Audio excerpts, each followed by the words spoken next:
Hello everyone, welcome to GATE academy. तो आज हम फाइनली रैंडम वेरिएबल तक पहुंच गए। रैंडम वेरिएबल को बहुत एक इंपॉर्टेंट टॉपिक माना जाता है। कॉम्पिटिटिव एग्जाम में इसका इंपॉर्टेंस बहुत ज़्यादा है। जब आप क्वेश्चन देखते होंगे तो आप पीवाईक्यू जब देखते होंगे पिछले जितने भी साल में मैथ्स के पेपर हुए किसी भी ब्रांच में, तो आपको रैंडम वेरिएबल के क्वेश्चन बहुत दिखते होंगे। रैंडम वेरिएबल बोलने से कभी कभी एक जो दूसरा स्टूडेंट्स होता है, मतलब कंप्यूटर साइंस का हो गया, मैकेनिकल हो गया, सिविल वाला हो गया, केमिकल वाला हो गया, चाहे वो एक्सी वाला स्टूडेंट हो गया, वो थोड़ा डरता है। इलेक्ट्रॉनिक्स वाले लोग थोड़े कंफर्टेबल इसलिए होते हैं क्योंकि वो कम्युनिकेशन में रैंडम वेरिएबल पढ़ते हैं, तो उनके लाइफ में रैंडम वेरिएबल इन्वॉल्व है कम्युनिकेशन सिस्टम के थ्रू। इलेक्ट्रिकल और आईएन की भी वही स्टोरी है कि उनको भी उतना ज़्यादा कंफर्टेबल नहीं रहते हैं। तो सिर्फ अगर मैं मानूँ कि एक अच्छा इलेक्ट्रॉनिक्स स्टूडेंट जो होता होगा, वो थोड़ा बेटर सोचता होगा या बेटर फील करता होगा इस टॉपिक में, क्योंकि उसके लिए सुना-सुना टॉपिक लगता है। और किसी का कम्युनिकेशन सिस्टम बड़ा अच्छा है, रैंडम वेरिएबल बड़ा अच्छा है, तो उसके पास तो एक अपर एज है। बट अभी हम बात कर रहे हैं मैथ्स की। इंजीनियरिंग मैथमेटिक्स में रैंडम वेरिएबल पे बहुत ज़्यादा क्वेश्चन फ्रेम होते हैं, और सबसे इंटरेस्टिंग बात कि 90% क्वेश्चन ईजी होते हैं। 90% क्वेश्चन ईजी होते हैं। बट बात है कि वो क्वेश्चन रैंडम वेरिएबल के हैं और बाकी ब्रांचेस के लोग कंफर्टेबल नहीं है, तो रैंडम वेरिएबल भी लोगों को टफ लग जाता है, जबकि टफ है नहीं, बिल्कुल भी टफ नहीं है। 90% क्वेश्चन ईजी होते हैं, 7-8% क्वेश्चन मॉडरेट होते हैं और 1-2% केसेस में क्वेश्चन टफ होते हैं। ये आज तक की स्टोरी का पार्ट है। अब आने वाले समय में चीजें टफ हो जाए और टफ हो जाए तो एक अलग बात है, बट मैं तो पूरा ही कवर करूंगा। तो जो लोग भी रैंडम वेरिएबल को लेके थोड़ी सी परेशानी महसूस करते हैं, इस वीडियो को जरूर देखिएगा। ठीक है, तो आज अपन स्टार्ट करते हैं रैंडम वेरिएबल का इंट्रोडक्शन वाला पार्ट कि रैंडम वेरिएबल में हम क्या क्या बात करने वाले हैं। ठीक है, तो देखिएगा, मेरे को फॉलो कीजिएगा। तो ये हमारा लेक्चर नंबर 8, ये लेक्चर नंबर 8 यहाँ तक पहुंच चुके हम प्रोबेबिलिटी में, और मैं रैंडम वेरिएबल तक पहुंच गया हूँ। हम इन जनरली प्रोबेबिलिटी पढ़े तो हमको पता है रैंडम एक्सपेरिमेंट क्या होता है। रैंडम एक्सपेरिमेंट ऐसे एक्सपेरिमेंट होते हैं जिसका outcome can not be predicted with the certainty. ये तो हमको पहले से पता है, मतलब जिस दिन प्रोबेबिलिटी स्टार्ट किए थे उसी दिन पता था कि रैंडम एक्सपेरिमेंट क्या होते हैं। आपके पास पता है हमको, जिसका आउटपुट आप बोल नहीं सकते कि क्या है। जैसे मैं फेयर कॉइन का अगर टॉस कर रहा हूँ तो मेरे को पता है कि वो हेड भी आ सकता है, टेल भी आ सकता है। आप ये श्योर नहीं हो सकते अगर वो फेयर कॉइन है तो। अब अगर वो अनफेयर कॉइन है, या फिर वो शोले मूवी जो थी उसमें जो कॉइन के दोनों साइड में एक ही था, मैं सब बताया हूँ आपके पास पहले क्लास में। प्रोबेबिलिटी जब मैं पढ़ा चुका हूँ तो आपको आइडिया तो होगा ही। ठीक है, तो मैं बोल रहा हूँ रैंडम एक्सपेरिमेंट मतलब जिसमें आप आउटकम जो होंगे आपके पास लिखा, work outcome can not be predicted with certainty. Tossing of fair coin, rolling a fair dice, dice को अगर रोल कर रहा हूँ तो भी कुछ भी आ सकता है। कैसे मैं बता दूं, 1 आ सकता है, 2 आ सकता है, 3 आ सकता है, 4 आ सकता है, 5 आ सकता है, 6 आ सकता है, तो पता है आपको। तो ठीक है, तो सर फिर से सर आप रैंडम एक्सपेरिमेंट की बात कर रहे हो, मतलब जब हम रैंडम वेरिएबल ही पढ़ने वाले तो क्यों ना रैंडम एक्सपेरिमेंट की बात करें। ठीक है, रैंडम वेरिएबल्स होते क्या हैं? रैंडम वेरिएबल जो होते हैं एक फंक्शन है जो असाइन करता है numerical value to each outcome of random experiment. ये इंपॉर्टेंट है, सिर्फ इतना ही आपको पता है तो हमारा काम हो जाता है कि रैंडम वेरिएबल एक फंक्शन है। अच्छा, एक फंक्शन जो असाइन कर रहा है numerical value, assign to numerical value to assign a numerical value to each outcome of random experiment. मतलब रैंडम एक्सपेरिमेंट के ईच आउटकम को हम क्या कर रहे हैं, एक न्यूमेरिकल वैल्यू असाइन कर रहे हैं। तो रैंडम वेरिएबल एक फंक्शन के समान बिहेव कर रहा है, एक फंक्शन है जो कि रैंडम एक्सपेरिमेंट के जो भी आउटकम्स होंगे उसको एक न्यूमेरिकल वैल्यू देने वाला है। ओके, तो इसी को 2-3-4 बार रीड करना चाहिए, मतलब इसी को रीड करो। अगर आपको रैंडम वेरिएबल समझना है तो इसी को रीड करो 2-4-5 बार, इसी को रीड करते जाओ, इसी को 2 लाइन को रीड करते जाओ। Random variable is a function that assign a numerical value to each outcome of a random experiment. अच्छा, ये तो हो गया डेफिनेशन। जब तक हम इसका देखेंगे नहीं, एप्लीकेशन नहीं देखेंगे, तब तक तो मजेदार होगा नहीं। मजा तो तब है जब हम किसी को रैंडम वेरिएबल पढ़ा सके। ठीक है, the value of the random variable is determined by the outcome of the experiment. Experiment के जो आउटकम होते हैं उससे हम रैंडम वेरिएबल की वैल्यू डिटरमाइन कर लेते हैं। Random variable is a real value function. कभी कभी फंक्शन की जगह हम रियल वैल्यूड फंक्शन बोल देते हैं, क्योंकि इस फंक्शन में रियल वैल्यूज होगी, जिसका डोमेन तो सैंपल स्पेस होगा। एक रैंडम एक्सपेरिमेंट का जो डोमेन होता है वो सैंपल स्पेस, और रेंज जो होगा वो रियल नंबर लाइन पे होगा। ठीक है, तो आप बोल सकते हो कि फंक्शन की जगह और बेटर वर्ड है रियल वैल्यूड फंक्शन। जो भी आउटकम्स होगा उसको हम रियल वैल्यू असाइन करेंगे। ठीक है, ये बोलने के लिए हो गया कि आपके पास, क्योंकि रैंडम एक्सपेरिमेंट पहले से हम सुने। अब रैंडम एक्सपेरिमेंट के रिजल्ट आपके पास, हमको पता है सैंपल स्पेस में पूरा का पूरा आपके पास जितने भी आउटकम्स होते हैं सब हम रख लेते हैं। पूरा कलेक्शन ऑफ आउटकम जो होता है वही सैंपल स्पेस होता है। अगर मैं हर आउटकम्स को अगर मैं बोलूं रियल वैल्यू असाइन कर दूं, तो फिर आपके पास एक रैंडम वेरिएबल एक फंक्शन के समान बिहेव करेगा। चलो बेसिक सी बात है, स्टार्ट किया अपन। सपोज करो कि आपके पास अगर मैं बोलूं कि एक सैंपल स्पेस है आपके पास, और ये मान लीजिए आपके पास कि ये सैंपल पॉइंट्स है x1 x2 x3 x4 sample point, जो इवेंट्स होते हैं आपके पास, इवेंट मतलब आउटकम्स बोल देता हूं, तो आप आउटकम्स भी बोल देते हो। आउटकम्स जो होते हैं सैंपल स्पेस में वो सब सैंपल पॉइंट्स होते हैं, जैसे x1 से x4 आपके पास सैंपल पॉइंट्स लिखे। अगर मैं सबको आपके पास इन जितने भी आपके पास मैपिंग कर दूं, मैं जितने भी ये सैंपल पॉइंट्स है कहाँ पे, सैंपलिंग सैंपल स्पेस में, अगर मैं उसको एक रियल नंबर लाइन में अगर मैं इसको मैप कर दूं, तो मैपिंग हो रही है आपके पास, इस नंबर को हम रख दे रहे हैं यहाँ पे, इस नंबर को रख दे रहे हैं, तो ये मैपिंग हो रही है आपके पास। कहाँ से मैपिंग हो रही है? Mapping from sample space to real number line, ये मैपिंग। तो सपोज करो कि जो x1 है इसको आपके पास मैप्ड कर दे रहे हैं, इस x2 को मैप्ड कर दे रहे हैं, इस x3 को मैप्ड कर दे रहे हैं, तो सब मैपिंग हो रही है आपके पास। जो भी सैंपल पॉइंट थे सैंपल स्पेस में, उसकी मैपिंग हो रही है रियल नंबर में। ठीक है भैया, इसलिए मैपिंग लिखा। अच्छा, लिखने का स्टाइल देखो आपके पास कैपिटल एक्स और स्मॉल एक्स। मैं बोला भी था कि यहाँ पे बहुत बार ये इशू हो जाता है capital x versus small X, और जब तक किसी को जबरदस्त नहीं आता है उसको तो समझ ही नहीं आता है कैपिटल एक्स और स्मॉल एक्स। कभी वो कैपिटल एक्स बोल देता है, कभी वो स्मॉल एक्स बोल देता है। अच्छी बात है, किस्मत वाली बात ये है कि कुछ भी बोलने से, कहीं भी बोलने से, ज्यादा क्लियर नहीं होने से भी आंसर आ जाता है, क्योंकि हम बहुत सारा फॉर्मूले पे बेस्ड होते हैं कि ये निकालेंगे वो निकालेंगे। अच्छा, कई बार कोई टॉपिक आप ऐसे पढ़ते हो जिसके बारे में अच्छा आइडिया तो नहीं होता, मतलब आप किसी को पढ़ा तो नहीं सकते हो, लेकिन सर क्वेश्चन का आंसर तो दे देंगे। सर अभी हम कहाँ बताएं कैपिटल एक्स क्या होता है, स्मॉल एक्स क्या होता है? पता है, ये जो कैपिटल एक्स और स्मॉल एक्स लिखा हूं, स्मॉल एक्स दिख रहा है आपके पास, ये सब आपके पास सैंपल पॉइंट्स है, मतलब आउटकम से एक सैंपल स्पेस में रखे जो आउटकम से। ये कैपिटल एक्स और एक्स, ये आपके पास एक फंक्शन दिख रहा है आपके पास, तो मैं बोल रहा हूँ ये इसको रैंडम वेरिएबल बोल रहे, ये एक आपके पास जो है ये फंक्शन है। और अगर मेरे को फंक्शन अगर बोलना है तो रियल वैल्यूड फंक्शन, अगर मैं बोलूँ कि ये जो फंक्शन है, अच्छा आराम से बताऊंगा, किसी को लगना ही चाहिए सर अभी क्या हो रहा है, ऐसा कोई टॉपिक आज तक मैं अपनी लाइफ में पढ़ाया नहीं जो कि किसी को समझ ही ना आए। रियल वैल्यूड फंक्शन, एक ऐसा फंक्शन जिसमें रियल वैल्यूड होगी। तो मैं बोल रहा हूँ मेरे पास जो सैंपल स्पेस में जो भी ये दिख रहे हैं सब क्या है सर, ये सब यार आउटकम्स है। मान लो 4 आउटकम से 3 ले लेता, ये सबको मैं एक रियल नंबर लाइन में शिफ्ट कर रहा हूँ, मैप कर रहा हूँ। तो मैं बोल रहा हूँ देखो आपके पास ये हो गया एक रैंडम वेरिएबल। और भी बेटर वे में बताऊंगा, अभी तो ऐसे ही बताया, रफ रफ टाइप से बताया। जब हम इसको बेटर वे में जब एक्सप्लेन करेंगे तब और ज्यादा चीजें क्लियर होगी। अभी सैंपल पॉइंट्स पे आता हूं, तो मैं भी आ जाता हूं इस बात पे। सपोज करो क्या क्या टॉसिंग ऑफ 2 कॉइन कर रहे हो आप, ठीक है, मान लेते हैं टॉसिंग ऑफ 2 कॉइन कर रहे, वापस जाऊंगा मैं, टॉसिंग ऑफ 2 कॉइन या 1 कॉइन को 2 टाइम्स टॉस कर रहे, टॉसिंग ऑफ 2 कॉइन्स। अब सोचो टॉसिंग ऑफ 2 कॉइन्स है, तो सैंपल स्पेस तो 2 की पावर n होता है, n की जगह 2 है तो 2 की पावर 2 मतलब 4 होता है। सैंपल स्पेस मेरे को पता है कि सर 4 है, 4 में क्या क्या होता है, 2 हेड है, head tail, tail head, tail tail, ये यही आपके पास सैंपल स्पेस में आउटकम्स है। जब आप 2 कॉइन को टॉस करते हो, टॉसिंग ऑफ 2 कॉइन या फ्लिप कर रहे हो, तो यही आपके पास है।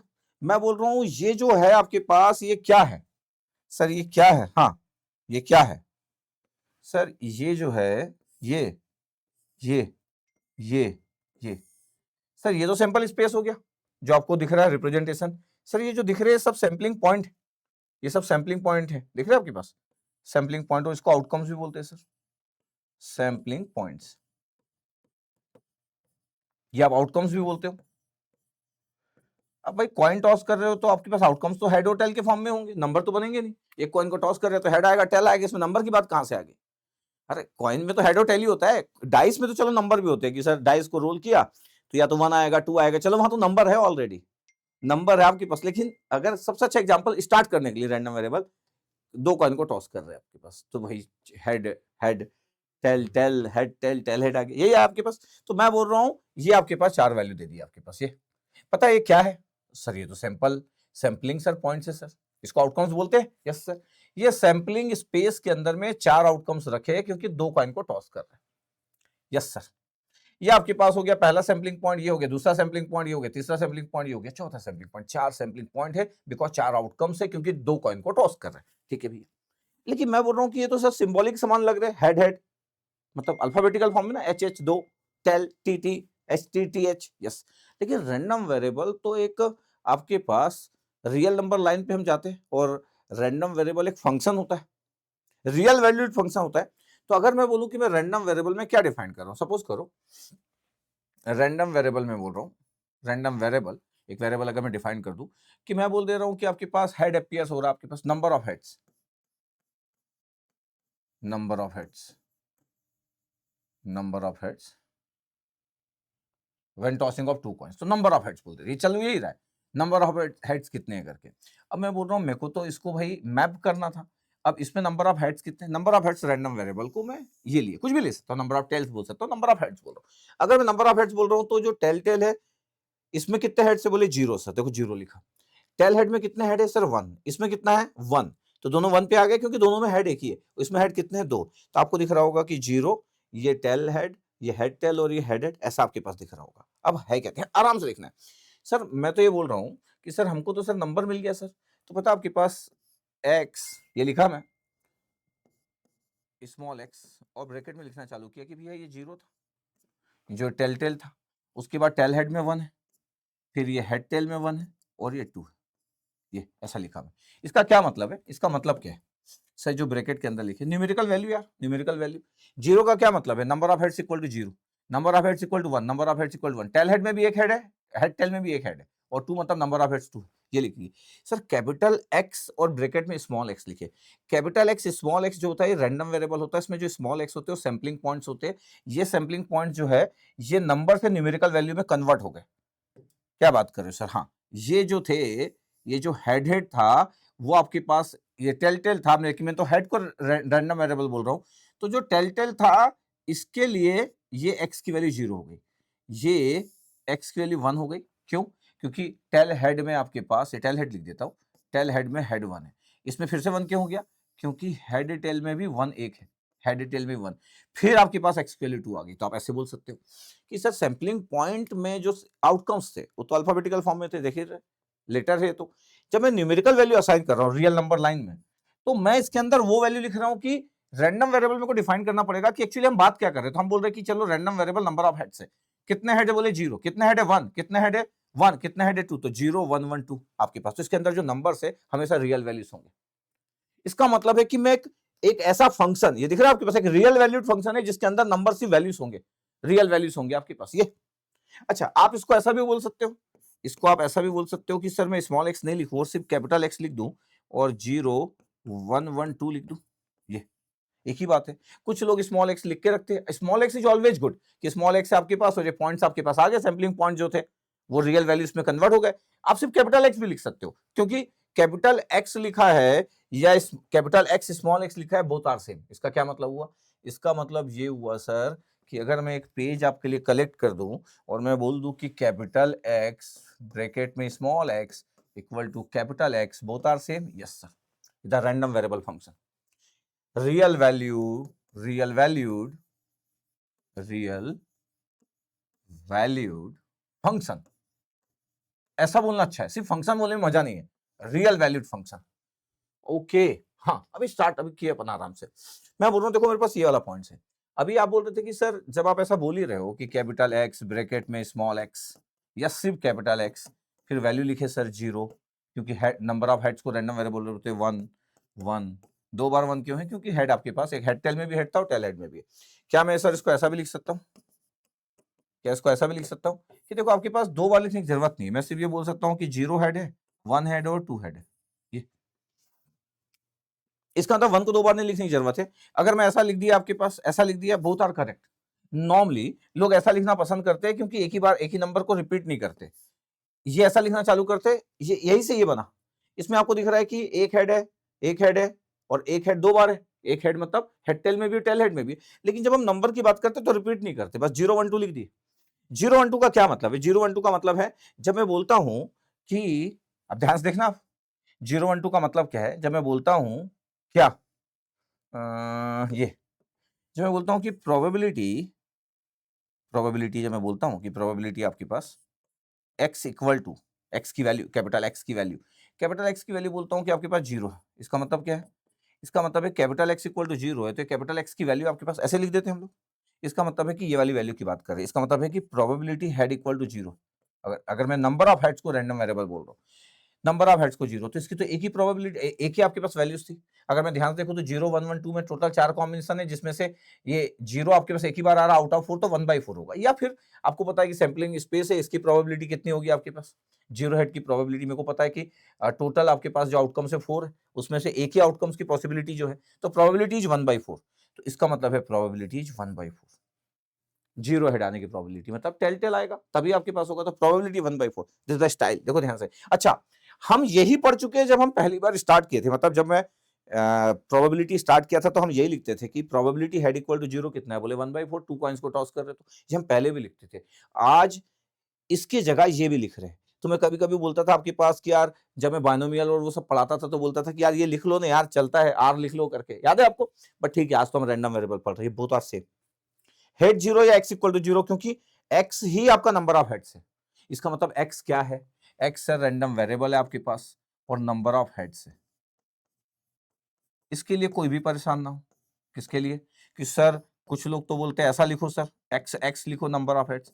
अरे सब सही है यार, जब आपको आता है ना तो सब सही है, जब नहीं आता तो सब गलत है। मैं तो ये मानता हूं, जब आपको आता है तो सब सही है, नहीं आता है तो सब गलत है। लिखने के स्टाइल में लोग ऐसे लिख लेते हैं, x इक्वल टू 0 मतलब number of heads equal to 0। ये देखो एक ही बात है। जब मैं बोलता हूं कि प्रोबेबिलिटी x इक्वल टू 1, इसका क्या मतलब है? सर एक हेड, यही हम बोलते थे जब ये चैप्टर स्टार्ट किए थे कि 1 हेड आने की प्रोबेबिलिटी। अब 1 हेड आपके पास दो बार आता है, हेड टेल में आता है और एक टेल हेड में आता है। हम देखे रहते हैं क्योंकि सैंपल स्पेस और ये बहुत ही सिंपल है, तो पहली क्लास का था प्रोबेबिलिटी का, हेड टेल तो दो बार आता है आपके पास, तो 2/4। इसका मतलब है कि हेड इक्वल टू जो 1 है आपके पास, दैट मीन नंबर 1, वो दो बार है आपके पास, हेड टेल में भी टेल हेड में भी, तो 2/4 हो गया आउट ऑफ 4। जब मैं बोल देता हूं कि probability x equal to 2,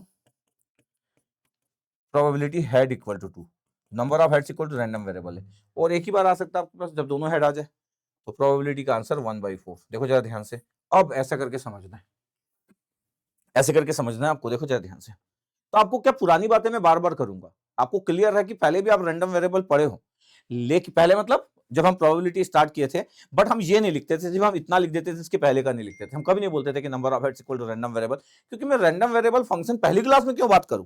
question है कि नंबर ऑफ हेड्स की बात करते थे, हम नंबर्स की बात करते थे, तो जो नंबर्स की बात होती थी वो नंबर्स क्या है, रैंडम वेरिएबल ही तो है।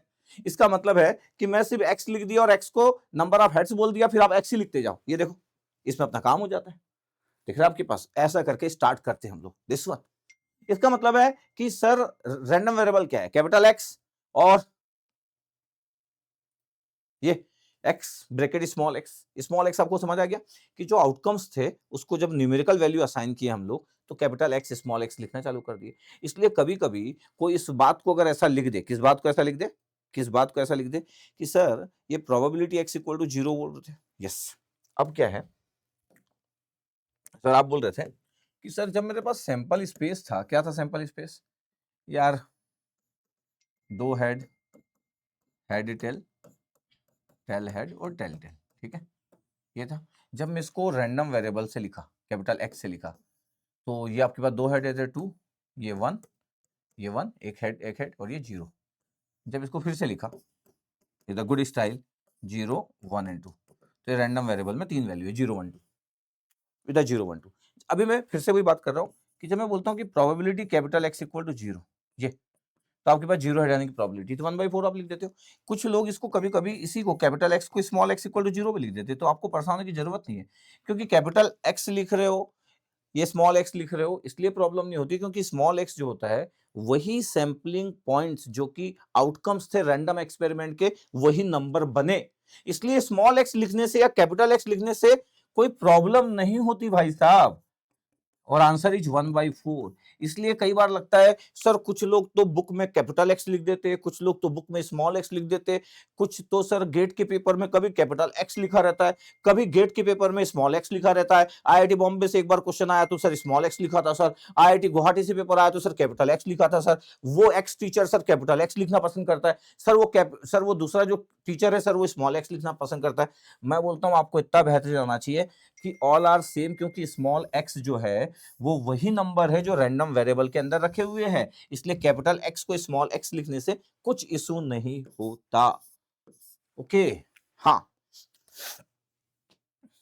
ये बेसिक है, द फंडामेंटल। फंडामेंटल तो कभी कभी हम इन्हीं चीजों से परेशान हो जाते हैं, तो आज के हमारा क्लास जब मैं स्टार्ट किया तो मैं यही बताना चाह रहा कि एक्चुअली हम कर क्या रहे हैं। हम पहले भी करते थे, बस रैंडम वेरिएबल वर्ड यूज नहीं करते थे, ठीक है। तो हम मैपिंग करते हैं, आपके पास हम मैपिंग करते हैं, क्या करते हैं हम मैपिंग करते हैं, ठीक है। अब देखते जाइएगा ध्यान से, ओके। अब अगर मैं बोलूं कि ये तो मैं बता ही रहा था आपको, रियल वैल्यू फंक्शन भी बता दिया। अब देखो आपके पास जो सैम्पलिंग पॉइंट्स की जब हम बात करते हैं तो सैम्पलिंग पॉइंट क्या होता है? सैम्पलिंग पॉइंट एक स्पेसिफिक वैल्यू और आउटकम से that a random variable X can take on, it denoted by small X और is elements of the sample space as ये स्मॉल एक्स,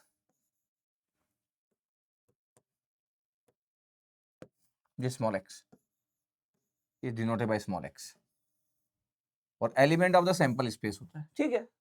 सैंपल पॉइंट यही होते हैं, तो हम पहले दिन से पढ़ रहे हैं। दो टाइप के सैंपल पॉइंट होते हैं, एक डिस्क्रीट सैंपल पॉइंट्स होता है और एक कंटीन्यूअस सैंपल पॉइंट्स होता है। आज तक शुरू की स्टार्टिंग की जितनी भी क्लासेस है, क्लास 1 क्लास 2 क्लास 3, मतलब lecture number 1 lecture number 2 lecture number 3, सब डिस्क्रीट सैंपल पॉइंट थे कि these are the sample points that can take an only a countable number of distinct value. Countable number होते थे, countable. जब discrete sample point होते तो number countable होंगे। जो सैंपल स्पेस होगा उसका साइज जो होगा वो आपके स्मॉल होगा और नंबर जो होंगे काउंटेबल होंगे। तो ये आपके पास जो भी नंबर होंगे वो काउंटेबल होंगे, yes sir. Example include the number of heads obtain when flipping a coin और number of defects in manufacturing process, ये सब काउंटेबल नंबर। इसको डिस्क्रीट सैंपल पॉइंट बोल सकते हैं, यस।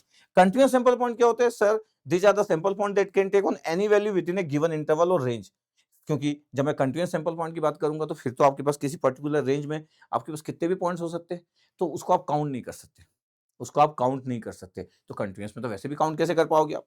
तो these are the sample points that can take on any value within a given interval or range. Example include the height of a person or the temperature of the room. एक room का जो temperature है particular में range की बात कर सकता हूँ। तो कंटीन्यूअस सैंपल पॉइंट में आपके पास जो होता है एनी वैल्यू, एक पर्टिकुलर इंटरवल में कोई भी वैल्यू हो सकती है, ठीक है। एग्जांपल लिखा है कि टॉसिंग कर रहे हैं आपके पास कॉइन का 2 टाइम्स इन सक्सेशन, ये आपके पास आ रहा है और एक्स रैंडम वेरिएबल है, they denote the number of heads. अगर मेरे पास नंबर ऑफ हेड्स है तो देखो आपके पास ये जो टेल था, तो देखो इस एक्स की वैल्यू कितनी आ गई 0, टेल हेड में एक्स की वैल्यू कितनी आ गई 1, टेल में कितनी आ गई 1 और हेड में कितनी आ गई 2, जो मैं बता रहा था अभी आपको, ठीक है।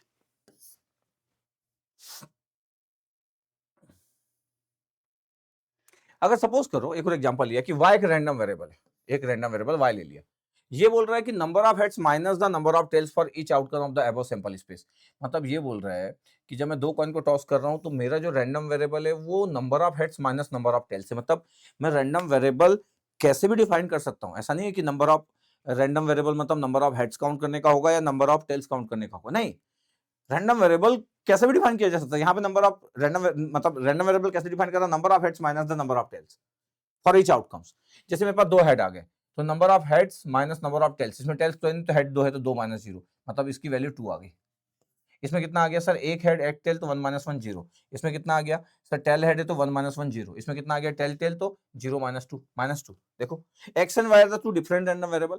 इसका मतलब है वाई की वैल्यू अगर आप ध्यान से देखोगे वाई की वैल्यू अगर आप ध्यान देखोगे कि क्या क्या आपके पास वैल्यू है, तो -2 है, 0 है, 2 है, इधर -2 है, 0 है, 2 है, ये X and Y are the two different random variable defined on the same sample space. Sample space same था बट दो रैंडम वेरिएबल डिफाइन कर सकते हैं। इसका मतलब है एक सैंपल स्पेस के साथ number of random variable define कर सकते हैं, यस। ऐसा नहीं कि एक सैंपल स्पेस होगा तो एक ही रैंडम वेरिएबल होगा, ऐसा नहीं। मतलब मैं बोल सकता हूं कि sir number of heads count करने का एक रैंडम वेरिएबल एक्स है, एक रैंडम वेरिएबल वाई है जो कि number of heads minus number of tails की बात कर रहा है। और भी कुछ बातें कर सकता हूं मैं। इसका मतलब एक सैंपल स्पेस में एक से ज्यादा आपके पास क्या हो सकते हैं, रैंडम वेरिएबल हो सकते हैं। More than one event can map to the same values of random variable, सही है। More than one random variable can be defined in the same sample space, बिल्कुल सही है। और ये second one is very important कि एक से ज्यादा रैंडम वेरिएबल डिफाइन किए जा सकते हैं सेम सैंपल स्पेस में, जैसे यहाँ पे एक्स और वाई रैंडम वेरिएबल डिफाइन किया गया। Objective of random variable provide a mathematical representation of the uncertain और रैंडम आउटकम्स, ये इसका ऑब्जेक्टिव होता है। अगर मैं बोलूं कि रैंडम वेरिएबल पढ़ क्यों रहा है तो इसका ऑब्जेक्टिव क्या है, एक मैथमेटिकल रिप्रेजेंटेशन आपको देना, अनसर्टेन और जो रैंडम आउटकम्स होते हैं उसका एक मैथमेटिकल रिप्रेजेंटेशन देना नंबर के फॉर्म में, रियल वैल्यू लाइन के फॉर्म में। ये इसका ऑब्जेक्टिव है, ये इसका ऑब्जेक्टिव है कि मैथमेटिकल रिप्रेजेंटेशन है। और आपको पता है कि मैथमेटिकल रिप्रेजेंटेशन की जैसी बात होती तो फिर तो पूरी दुनिया में बहुत सारी चीजें चालू हो जाती। ये तो पूरी दुनिया में आपको पता है कि जहाँ पे भी कोडिंग इन्वॉल्व रहती है, अगर अगर आप बात करोगे एमएल की बात करोगे, एआई की बात करोगे, हर जगह कोडिंग इन्वॉल्व है और हर जगह मैथ्स इन्वॉल्व है। तो ये जो टॉपिक आपके पास होता है रैंडम वेरिएबल, प्रोबेबिलिटी, ये इतना ज़्यादा इंपॉर्टेंट होता है कि ये हर जगह यूज़ होगा। जितना भी दुनिया के एडवांस टेक्नोलॉजी पे काम चल रहा होगा, वहाँ पे भी मैथ्स बहुत इन्वॉल्व होगा, बहुत ज़्यादा। इसलिए आप बीटेक या एमटेक में आप एआई, एमएल ये सब कोडिंग से रिलेटेड जब बात करोगे, तो ये सब आपको मैथमेटिकल इतना डिटेल में डेप्थ स्टडी करना पड़ेगा, क्योंकि रैंडम वेरिएबल तो यूज़ होगा ही। इसलिए आप ये मत सोचिएगा कि आप लाइफ में एक बार पढ़ रहे हो, इसके बाद ज़रूरत नहीं पड़ रही। टाइप्स ऑफ रैंडम वेरिएबल 2 होते हैं यार। एक आपका डिस्क्रीट रैंडम वेरिएबल होता है, जिसमें कि x जो है वो काउंटेबल नंबर है, जैसे 1023। ऐसा नहीं है कि ऑर्डर में मैं 0123 लिखना है, 1023, 0123, 2301 कुछ भी लिख दूं। यस सर, 1 2 3 4 5 6 7 ये सब काउंटेबल है। एक एग्जांपल लिखा मैं कि भाई डिस्क्रीट रैंडम वेरिएबल में जो x होगा वो काउंटेबल नंबर होगा, बट कंटीन्यूअस रैंडम वेरिएबल में x जो होगा अनकाउंटेबल नंबर होगा। मतलब मैं बोल दिया कि x belongs to 2,6, x belongs to 2,6 से क्लोज इंटरवल लिखा, तो 2 से 6 के बीच का कितने भी नंबर हो सकते हैं। इवन क्या आप इसको ऐसा लिख सकते हैं, स्मॉल x बिलोंग्स टू 2,6 लिख सकता हूँ सर। क्यों सर? अभी तो बताया sir, capital x small x आप लिख सकते हो, कोई इशू नहीं है। स्मॉल एक्स होता है क्या है सर? जो सैंपल स्पेस होते हैं उसमें जो सर आउटकम्स होते हैं, उसको जो रियल नंबर लाइन में हम मैप करते हैं, वही तो होता है सर। सैंपल पॉइंट ही तो है जो रियल लाइन में चलेगा। तो इसलिए कैपिटल एक्स को आप रैंडम वेरिएबल बोलते हो। कुछ लोग आपके पास कैपिटल एक्स के साथ साथ स्मॉल एक्स को भी रैंडम वेरिएबल बोल देते, तो इतना कोई बिग इशू नहीं होता है। वही मैं बता रहा हूँ इतनी देर से आपको, ठीक है? तो ये आपके पास अनकाउंटेबल नंबर है। तो एक आपके पास होता है डिस्क्रीट रैंडम वेरिएबल, जिसको आप डीआरवी बोलते हो। बहुत सारे लोग डीआरवी बोलते रहते हैं। कुछ लोग मेरे को मैसेज कर रहे थे, सर डीआरवी और सीआरवी कब पढ़ाओगे? ये डीआरवी हो गया और ये सीआरवी हो गया, कंटीन्यूअस रैंडम वेरिएबल और ये डिस्क्रीट रैंडम वेरिएबल। यही हम बात करने वाले रहते हैं। अब डिस्क्रीट रैंडम वेरिएबल में क्या है जो आपको पता है कि भैया डिस्क्रीट रैंडम वेरिएबल में फाइनाइट नंबर ऑफ वैल्यूज होगा, ये आपको पता चल चुका है। एक्स जो है sum of the outcomes when 2 dice are rolled. अगर मैं 2 डाइस को रोल कर दूं और एक्स जो बोल रहा है वो सम ऑफ द आउटकम्स है, तो पता आपके पास सम ऑफ द आउटकम्स जो 2 डाइस को जब हम करते थे तो कैसे आता था? अगर आपको याद होगा, 2 डाइस को जब करते थे, किधर करूं किधर करूं, यहीं पे ट्रायंगल बना दूं। यस सर, एक पेज ले लेता, कोई इशू नहीं है। ये आप बनाते थे जब 2 डाइस को आपके पास रोल करते थे, अगर आपको याद होता तो 2 3 4 5 6 7 8 9 10 11 12। ये 2 3 4 5 6 7 8 9 10 11 12, ये आपके पास सम है। और ये क्या होता था आपके पास केसेस? 1 2 3 4 5 6 5 4 3 2 1। ये तो मैं बोल रहा हूँ कि जब x sum of the outcome 7 2 dice are rolled, तो जो सम है वो ये जो येलो से लिखा है सम, क्या है सम? 2 3 4 5 6 7 8 9 ये सब आपके पास। तो हम बोल दिए कि सम को हम रैंडम वेरिएबल बोल रहे हैं, तो ये नंबर आ जाएंगे किस पे आ जाएंगे? x के अंदर। इसका मतलब कैपिटल x के अंदर आ जाएंगे। अगर मैं कैपिटल x को सम बोल रहा हूँ, if capital x equal to sum, then number क्या क्या आ जाएंगे सर? 2 3 4 5 6 7 8 9 10 11 और 12, ये नंबर होते हैं भैया जब 2 डाइस को रोल करते हैं, तो कैपिटल एक्स के अंदर आ जाएंगे, क्योंकि मैं सम को कैपिटल एक्स बोल रहा हूँ, मतलब रैंडम वेरिएबल बोल रहा हूँ। यस सर, ये 2 से लेकर 12 तक आ गए। अगर number of heads in 100 coin tosses बोल रहा हूँ, नंबर ऑफ हेड्स, तो भैया आपके पास x can take only integer value from 0 to 100, कुछ भी नंबर हो सकता है। Number of heads in 100 coin tosses है, मैं हो सकता है कि पूरे 100 में 100 कॉइन टॉस कर रहा हूँ, एक भी आपके पास हेड ना है, तो 0 हो सकता है, 1 हो सकता है, 0 हेड, 1 हेड, 2 हेड, पूरे 100 हेड आ सकते हैं। तो आपके पास ये जो नंबर है वो आपके पास हो गया। अगर आप ध्यान से देखोगे तो 0 1 2 3 अप टू 100, क्योंकि 100 बार टॉस कर रहे हैं आपके पास। देखो ये सब आपके पास डिस्क्रीट रैंडम वेरिएबल है। मैं बोल रहा हूँ ये सब क्या है? ये सब डिस्क्रीट रैंडम वेरिएबल है, जहां पे आपके पास जो नंबर्स होगा, जो साइज होगा, वो आपके पास देखा जा सकता, काउंटेबल है, मेजर किया जा सकता, मतलब नंबर काउंटेबल होंगे। Yes sir. अगर कंटीन्यूअस रैंडम वेरिएबल की बात करें, तो कंटीन्यूअस रैंडम वेरिएबल में आपके पास इनफाइनाइट वैल्यूज होती है इन ए कंटीन्यूअस डोमेन। और ये कहां पे पढ़ते थे आपके पास? जब मैं नॉर्मल डिस्ट्रीब्यूशन पढ़ा रहा था। जैसे सपोज करो we have a dart game. Dart game आप देखे आपके पास, जो हम निशाना लगाते हैं, वो बना रहता है डार्ट। अब आपके पास ऑन द एक्स एक्सिस आपके पास dart game is which we throw a dart. Dart मतलब वही जो निशाना जिससे हम लगाते हैं। Whether dart can fall anywhere between -1 to 1 on the X axis, also define our random variable X coordinate. अगर मैं एक्स कोऑर्डिनेट में डिफाइन कर दूं और वो -1 to 1 कर दूं, ऐसा डार्ट आपके पास है, यहाँ पे जो निशाना आपके पास लगाना है, और इसको x आपके पास एक्सिस में डिफाइन कर दो, यहाँ पे हम निशाना लगा रहे हैं -1 to 1 में। तो बोला जा रहा है आपके पास कि extend any value between -1 to 1, there are infinite many possible values then x can take. अगर मैं -1 से 1 के बीच में अगर बात करूं तो इनफाइनाइट वैल्यूज हो सकती है, 0.1, 0.001, 0.01, 1, 2, 2.12, आपके पास ये बहुत सारी वैल्यूज हो सकती है आपके पास। अब इसमें मेरे को लगता है कि इसमें आगे जाने की जरूरत नहीं थी, क्योंकि -1 से आपके पास ये +1 था, ये आपके पास 0.1 था, 0.01 था, फिर ये 0. ये 1 आपके पास था। इधर आगे जाने की जरूरत इसलिए नहीं थी क्योंकि 2 था। इसको मैं -1 से 10 कर दूं, अगर मैं बोल दूं इसको 10 कर देता हूँ, ये लो। अब आपके पास ये नंबर जा सकते हैं, नहीं तो फिर आपको लगता है कि सर 1 से ऊपर कैसे चला गया। ठीक है, इट्स ओके। तो मैं बोल रहा हूँ कि कंटिन्यूअस रैंडम वेरिएबल में तो इनफाइनाइट नंबर्स होते हैं। नॉर्मल डिस्ट्रीब्यूशन में आप जानते हैं इनफाइनाइट नंबर ऑफ वैल्यूज होगी, इनफाइनाइट नंबर ऑफ वैल्यूज होगी, कोई फिक्स वैल्यूज तो होगी नहीं, तो काउंटेबल वैल्यू नहीं हो सकती। -1 से 1 के बीच में कितनी वैल्यू हो सकती है कंटिन्यूअस में, कितनी वैल्यू हो सकती है, infinite number of possible values हो सकती है। ठीक है, अब आपके पास क्या होता था जब रैंडम वेरिएबल को हम देखते थे, तो डिस्क्रीट रैंडम वेरिएबल होता है जिसको हम डील कर चुके हैं। क्या डील कर चुके हैं सर, अपन डील कर चुके हैं उस तरीके से, किस तरीके से कि सर एक होता था सर बाइनोमियल डिस्ट्रीब्यूशन। अगर आप ध्यान से देखोगे तो एक बाइनोमियल रैंडम वेरिएबल था, एक पॉइजन रैंडम वेरिएबल था, जो हम पढ़ चुके हैं। एक आपका कंटीन्यूअस रैंडम वेरिएबल में आपके पास जब हम बात करते हैं कि कंटीन्यूअस रैंडम वेरिएबल में क्या क्या डिफाइन होता है, तो यूनिफॉर्म रैंडम वेरिएबल है, लाप्लासियन रैंडम वेरिएबल है, गॉसियन, ये हम ऑलरेडी डिस्कस कर चुके हैं। तो ये हम डिस्कस कर चुके हैं और वो दो डिस्कस कर चुके हैं, डिस्क्रीट के दो और एक कंटीन्यूअस का। अच्छा, अब हम चैप्टर रैंडम वेरिएबल पढ़ रहे हैं तो हम यूनिफॉर्म पढ़ेंगे, लाप्लासियन पढ़ेंगे, रेले पढ़ेंगे, एक्सपोनेंशियल रैंडम वेरिएबल पढ़ेंगे। तो 5 आपके पास कैटेगरी में डिवाइड किया कंटीन्यूअस रैंडम वेरिएबल को। और कुछ भी याद नहीं करना, आपको कुछ याद नहीं करना है, समझ रहे हो? कोई आपसे ये भी नहीं चाहता कि आपको याद होना चाहिए। आपको नॉर्मल डिस्ट्रीब्यूशन के बारे में पूरा पता होना चाहिए, क्योंकि मैं एक क्लास नॉर्मल डिस्ट्रीब्यूशन की रखा हूं और ये सब की एक क्लास रखा हूं। बाइनोमियल की एक क्लास रखा था, पॉइजन की एक क्लास रखा था, नॉर्मल डिस्ट्रीब्यूशन की एक क्लास। तो तीनों आपके पास डिस्ट्रीब्यूशन बहुत ही इंपॉर्टेंट थे, इसलिए एक एक क्लास दिया। अब पूरा रैंडम वेरिएबल की एक क्लास रख लिया। Continuous random variable are represented by the PDF and discrete random variables are represented by the PMF, probability mass function. ये भी पहले नॉर्मल डिस्ट्रीब्यूशन में बताया था, याद होगा। और continuous random variable probability density function से डिफाइंड होते हैं। तो दो इंपॉर्टेंट फंक्शन होते हैं, प्रोबेबिलिटी डेंसिटी फंक्शन और प्रोबेबिलिटी मास फंक्शन। ये डिस्क्रीट रैंडम वेरिएबल आपके पास प्रोबेबिलिटी मास फंक्शन से डिफाइन होते हैं और continuous random variable probability density function से डिफाइन होते हैं। इतना आपको गुड आइडिया होना चाहिए। ये बना रैंडम वेरिएबल का एक फ्लो चार्ट।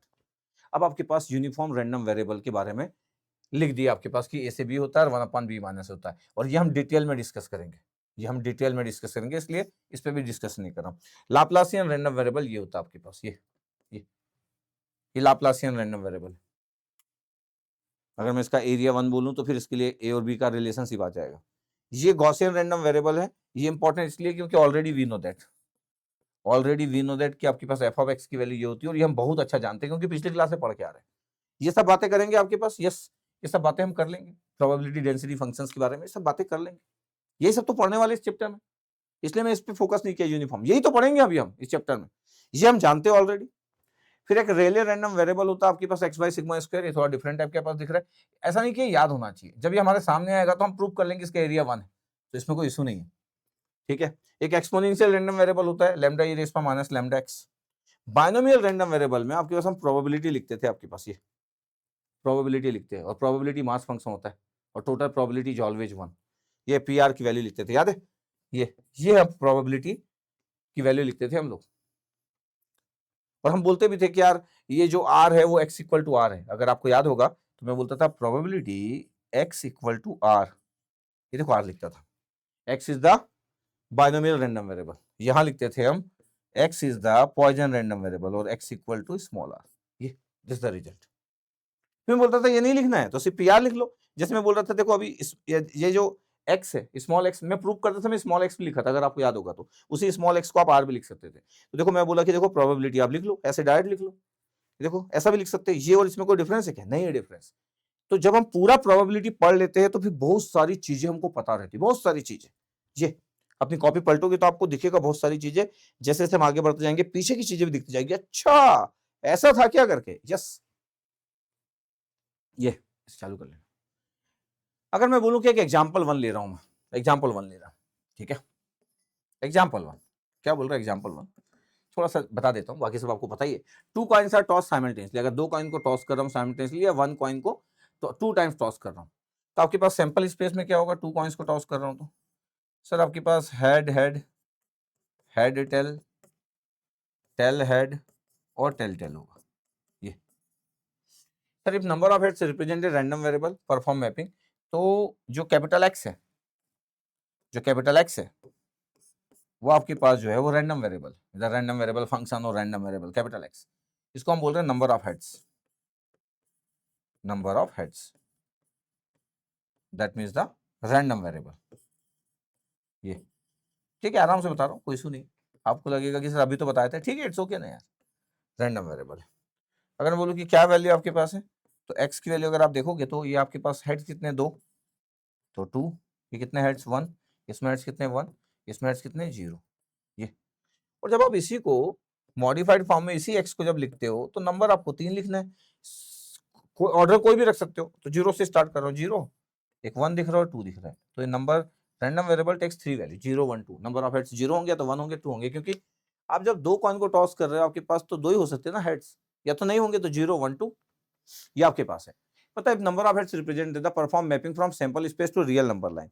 ये जो सैंपल स्पेस है वो तो ये हो गया, सैंपल स्पेस अगर आप देखोगे तो सर सैंपल स्पेस तो ये हो गया, यस, और जो रियल नंबर लाइन हो गया वो ये हो गया, ये इधर 0 1 2 0 1 2, तो रैंडम वेरिएबल आपके पास क्या आ गया, 0 1 2। अब इसके आगे कोई प्रोबेबिलिटी पूछना चाहता है तो पूछ लेंगे, यही मैं पढ़ा रहा था अभी आपको।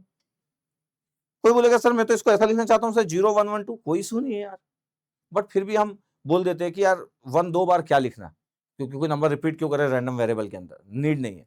तो बड़ा स्टैंडर्ड रिप्रेजेंटेशन हो जाता है कि 0 हेड्स होंगे या तो 1 हेड होंगे या तो 2 हेड होंगे, क्योंकि जब मैं 2 कॉइन को टॉस कर रहा हूं तो क्या होगा, तो 0 हेड आएगा, या तो हो सकता है 1 हेड आ जाए, या तो हो सकता है 2 हेड आ जाए, और कोई पॉसिबिलिटी नहीं सर, और कोई पॉसिबिलिटी नहीं है। तो ये जो सैंपल स्पेस था इसका मैपिंग हुआ एक नंबर लाइन पे, रियल नंबर लाइन पे, ठीक है, यही हमको करना रहता है रैंडम वेरिएबल की कंसेप्ट में। अब और आगे बढ़ते हैं। अब देखिए ध्यान से, हर क्वेश्चन में तो कॉइन रहेगा नहीं भाई, कभी कभी क्या होता है कि हम कुछ एग्जाम्पल इतना ज्यादा पढ़ लेते हैं कि उसके सिवा हमारे सोच बंद हो जाती है। A dice is rolled until 3 comes for the first time. अब बोल रहा है कि आपके पास डाइस को रोल कर रहे हैं जब तक 3 कम्स आपके पास आ जाता first time, if the number of times dice rolled is consider as a random of variable. तो कैपिटल एक्स क्या है, नंबर ऑफ डाइस रोल्ड, देखो ध्यान से लिखा है, the number of times dice rolled is consider as a random variable, number of dice rolled, number of dice rolled, ये random variable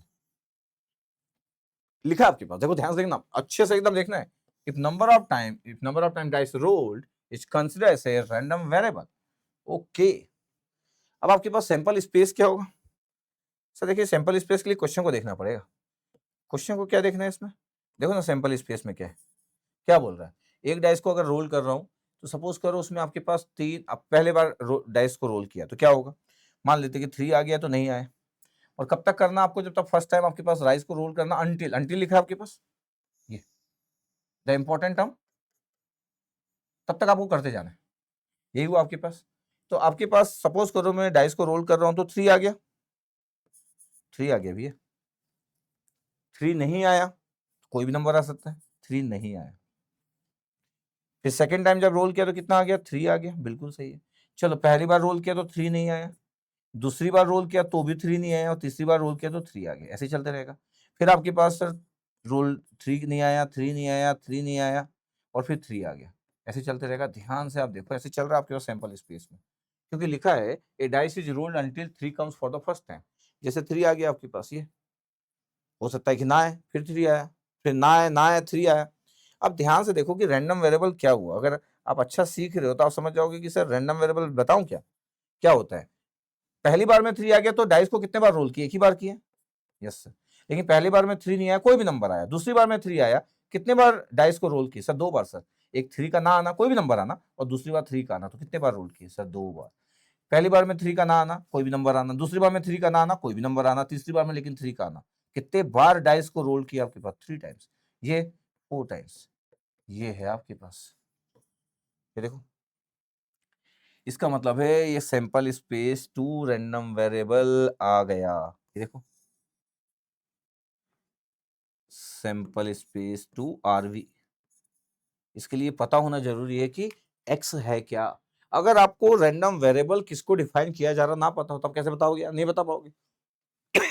अगर मैं आपको नहीं बताता कि number of times dice rolled is considered as a random variable, तो फिर आप कैसे करते कि क्या बोलना चाह रहे हैं हम क्या बोलना चाह रहे हैं, कैसे समझते आप। सही, तो बड़ा अच्छा है, हाँ बड़ा अच्छा है, मतलब जब मैं बोल रहा हूँ कि रैंडम वेरिएबल अगर मैं पढ़ा रहा हूँ तो रैंडम वेरिएबल समझ नहीं आएगा, ऐसा हो नहीं सकता, ऐसा हो नहीं सकता जब मैं रैंडम वेरिएबल ही पढ़ा रहा हूं। ठीक है, बस आपको ध्यान से समझना है। ओके, अब प्रॉपर्टीज ऑफ रैंडम वेरिएबल्स क्या होती है, इस पे बहुत फोकस किए होंगे, आज तक आपको सब कुछ पढ़ाए होंगे तो इस पर खूब फोकस किया गया होगा, क्योंकि एग्जाम में बहुत आता है, बोले कि सर मीन आता है, तो मीन होता है क्या? Mean is the average value, it takes over the many trial, ये एक एवरेज वैल्यू होता है मीन। एक आपके पास वेरिएंस होता है, random variable measure how spread out its value are. ठीक है, वेरिएंस है। स्टैंडर्ड डेविएशन आपके पास रैंडम वेरिएबल जो होता है स्क्वायर रूट ऑफ वेरिएंस होता है। प्रोबेबिलिटी डिस्ट्रीब्यूशन आपको पता है कि जो रैंडम वेरिएबल होते हैं describe the probability for each value it can take, ये प्रोबेबिलिटी डिस्ट्रीब्यूशन होता है। कुछ important properties of random variable की बात करें कि मीन आपके पास क्या होगा, तो रैंडम वेरिएबल का एवरेज वैल्यू आपके पास जो हम लेंगे that means the mean value. Okay, variance क्या होगा, तो हम बोल रहे कि कैसे आपके पास वेरिएंस ये रिप्रेजेंट करता है रैंडम वेरिएबल में, कि कैसे आपके साथ मेजर ये करते हैं कि डेटा कैसे स्प्रेड हो रहा है, इसकी वैल्यूज कैसे स्प्रेड हो रही है, how spreads out its value are. ठीक है, तो अभी हम मीन, वेरिएंस, स्टैंडर्ड डेविएशन के बारे में बात करने जा रहे हैं। अब रैंडम वेरिएबल के एग्जांपल क्या है, डाई को रोल कर दिया आपके पास, तो number of dots on the face of a die is discrete random variable. बोल दे रहा हूं कि ऐसे बोल सकता कोई कि number of dots on the face, face में जो नंबर ऑफ डॉट्स है डाई जब हम रोल कर रहे हैं तो वही डिस्क्रीट रैंडम वेरिएबल, ऐसा बोला जा सकता है।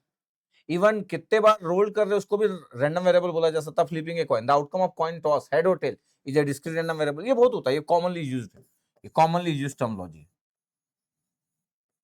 कॉमनली यूज्ड, कॉमनली यूज्ड ये टर्मिनोलॉजी है कि हेड्स या टेल की बात करना। किसी पर्सन का आपके हाइट मेजर करना है, कंटीन्यूअस रैंडम वेरिएबल है। मेजरिंग द टेंपरेचर, ये भी कंटीन्यूअस रैंडम वेरिएबल है। एप्लीकेशन क्या है, स्टैटिस्टिक्स में होता है, प्रोबेबिलिटी थ्योरी में होता है, आपके पास सब लिखा हुआ अच्छे फॉर्म में। इंजीनियरिंग में होता है आपके पास, फाइनेंस वगैरह में। ये बड़ा इंपॉर्टेंट है कि random variable are used to model analyze the financial market and instrument, this is very important. Random variable का अच्छा खासा यूज है। जब आप बहुत ज्यादा जब नॉलेजेबल होते हो ना, तो जो भी चीजें पढ़ते हो उसका इंप्लीमेंटेशन तक पता होता है। जब तक हम उस लेवल का नॉलेजेबल नहीं होते तब तक तो हमको पता ही नहीं चलता कि हम अपनी लाइफ में पढ़ क्या रहे हैं। प्रोबेबिलिटी डिस्ट्रीब्यूशन जो है आपके पास, और प्रोबेबिलिटी डिस्ट्रीब्यूशन क्या होता है पढ़ा चुका हूं मैं, बट फिर भी क्या होता है, basically set of all possible outcomes of any random experiment. किसी रैंडम एक्सपेरिमेंट के जितने भी सेट ऑफ ऑल आउटकम्स होते हैं वही आपके पास प्रोबेबिलिटी डिस्ट्रीब्यूशन में आ जाते हैं। अब प्रोबेबिलिटी डिस्ट्रीब्यूशन करता है क्या, प्रोबेबिलिटी डिस्ट्रीब्यूशन जो होता है वो फंक्शन होता है that describe how the values of random variable are distributed. जो वैल्यू से रैंडम वेरिएबल की वो कैसे डिस्ट्रीब्यूटेड है, प्रोबेबिलिटी डिस्ट्रीब्यूशन डिफाइन कर देता है कि जो रैंडम वेरिएबल की वैल्यू से वो कैसे distributed. It provides the probabilities of different outcomes in a random experiment. Probability distribution are broadly classified into the discrete and continuous time. Probability distribution जब पढ़ते हैं तो दो में डिवाइड होता है। एक आपके पास डिस्क्रीट प्रोबेबिलिटी डिस्ट्रीब्यूशन होता है, जो आपको पता ही है कि डिस्क्रीट रैंडम वेरिएबल दैट में पॉइजन और बाइनोमियल पे बेस्ड था। फिर कंटिन्यूअस प्रोबेबिलिटी डिस्ट्रीब्यूशन था, वो भी बताया था आपके पास, जिसमें नॉर्मल डिस्ट्रीब्यूशन। तो तीन ही चीज पढ़ाया था अभी तक में, पॉइजन, बाइनोमियल जो कि डिस्क्रीट आपके पास डिस्ट्रीब्यूशन था प्रोबेबिलिटी डिस्ट्रीब्यूशन, और एक कंटिन्यूअस में था गॉसियन जिसको आप नॉर्मल डिस्ट्रीब्यूशन बोलते हैं। ठीक है, अब आपके पास होता क्या है कि characteristics of probability distribution function. Probability distribution functions की दो प्रॉपर्टी होती है कि अगर मैं पूरे प्रोबेबिलिटीज जो भी इवेंट्स है उसके सैंपल स्पेस की पूरे प्रोबेबिलिटीज की बात करूं तो सबका एडिशन जो होगा वो 1 ही होगा, और प्रोबेबिलिटीज की वैल्यू 0 से 1 के बीच में होती है। ये ऑलरेडी डिस्कस है, ये ऑलरेडी डिस्कस है। जब मैं बाइनोमियल आपको पढ़ा रहा था, नॉर्मल पढ़ा रहा था, तो ऑलरेडी डिस्कस है कि भैया टोटल प्रोबेबिलिटी 1 होगी प्रोबेबिलिटी डिस्ट्रीब्यूशन फंक्शन में, ये ऑलरेडी डिस्कस है। अब यहां से इंपॉर्टेंट डिस्कशन और स्टार्ट करते हैं, ध्यान से सुनते रहिएगा। अच्छा, कुछ चीजों को मैं थोड़ा सा जल्दी इसलिए निकाल देता हूं, किसका मतलब नहीं कि जल्दी निकाल दिए, इसका मतलब ये है कि ऑलरेडी डिस्कस है, ऑलरेडी डिस्कस है, मैं ही पढ़ाया हूं, ये ऑलरेडी डिस्कस है, इसलिए प्रोबेबिलिटी डिस्ट्रीब्यूशन में ज्यादा देर तक रहा नहीं मैं। ये तो एप्लीकेशन था आपके पास, इधर ज्यादा देर तक क्यों रहा था, क्योंकि जो नई चीजें थी उसमें था, जो चीजें मैं डिस्कस कर चुका हूं उसमें थोड़ा फास्ट बढ़ गया। प्रोबेबिलिटी डिस्ट्रीब्यूशन में कैरेक्टरिस्टिक्स आपके पास ये। अब देखो आपके पास क्या है कि एक्सपेरिमेंट कर रहे, टॉस ए कॉइन 3 टाइम्स, हम एक कॉइन को टॉस कर रहे 3 टाइम, ध्यान देखना। ठीक है भैया, observe the number of heads, मैं नंबर ऑफ हेड्स को ऑब्जर्व कर, observe the number of heads. जब हम 3 टाइम्स आपके पास करते हैं तो 8 पॉसिबिलिटी होती है। मैं 4 हेड 4 टेल लिख सकता हूँ, चलो 4 टेल 4 हेड भी अपोजिट भी लिख सकते हैं, नॉर्मली हम पहले हेड बाद में टेल लिखते हैं, ठीक चलेगा। 4 tail 4 head, 2 tail 2 head, 2 tail 2 head, tail head tail head tail head. बताओ इसमें कितने हेड से, बोले 0। इसमें कितने हेड है, बोले 1। इसमें कितने हेड है 1। इसमें हेड कितने हैं 2। इसमें हेड कितने हैं 1। इसमें हेड कितने हैं 2। इसमें हेड कितने हैं 2। इसमें हेड कितने 3, लिखा नंबर ऑफ हेड्स। ये पॉसिबल रिजल्ट्स आपके पास। पहली बार आपके पास हम किए तो टोटल पॉसिबल रिजल्ट है, पॉसिबल आपके पास की 8 पॉसिबल है ना, आपके पास 8 कॉम्बिनेशन है, 8 है ये 8, क्योंकि तीन, एक कॉइन को 3 बार टॉस कर रहे हैं। नंबर ऑफ हेड्स आपके पास दिख रहा होगा, अगर मैं ध्यान से देखूं आपके पास तो नंबर ऑफ हेड्स आपको दिख ही रहा होगा। ये आपके पास नंबर ऑफ हेड्स आपको दिख रहा है कि नंबर ऑफ हेड्स ये। अब ध्यान देखिएगा, मैं बोल रहा हूँ यार कि जब हम बात कर रहे थे यहाँ पे कि टोटल 8 पॉसिबिलिटी है, number of heads 0, number of heads जब मैं 0 बोल रहा हूँ तो एक ही बार आ रहा है, देखो सबसे पहली बार में तो 1/8 होगा। देखो आपके पास लिखा हुआ है कि नंबर ऑफ हेड्स आपके पास है और ये प्रोबेबिलिटी लिखी हुई है। क्या प्रोबेबिलिटी लिखी है?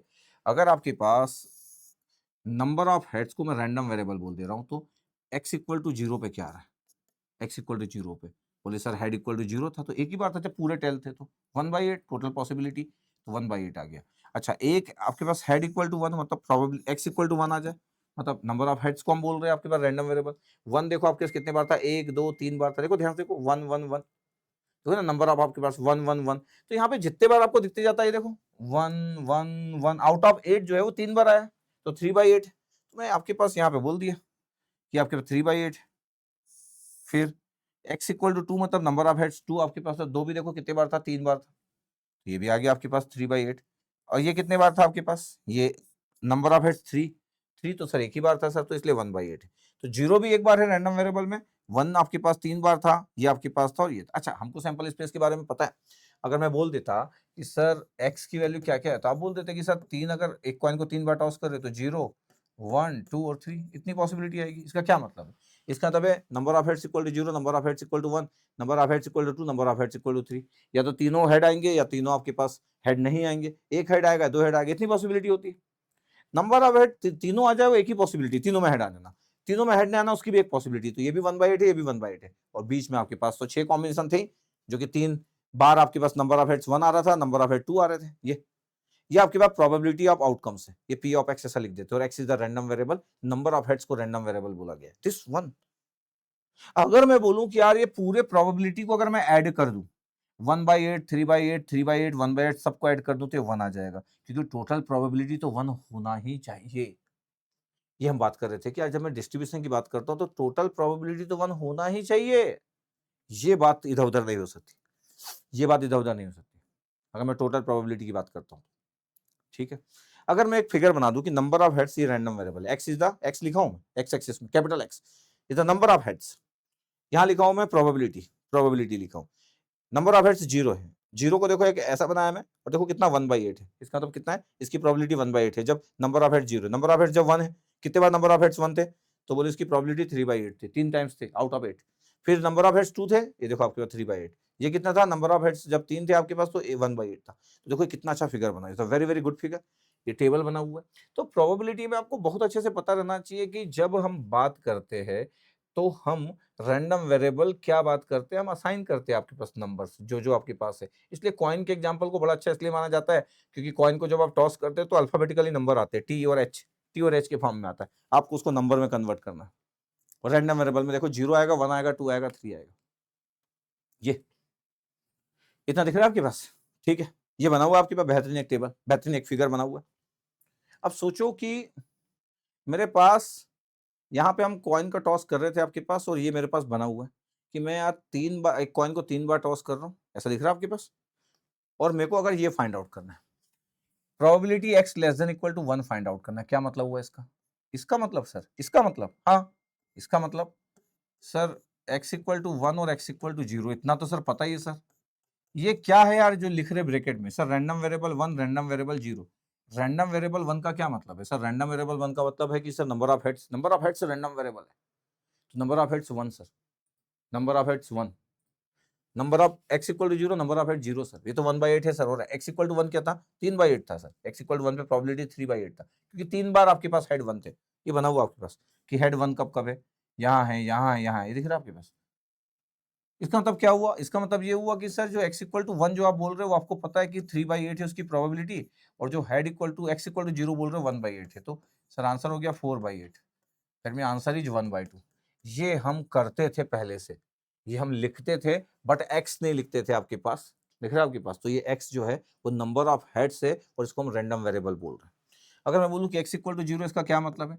सर इसका मतलब ये है कि सर हेड इक्वल टू 0, बिल्कुल सही, हेड इक्वल टू 0 मतलब all tail sir, all tell.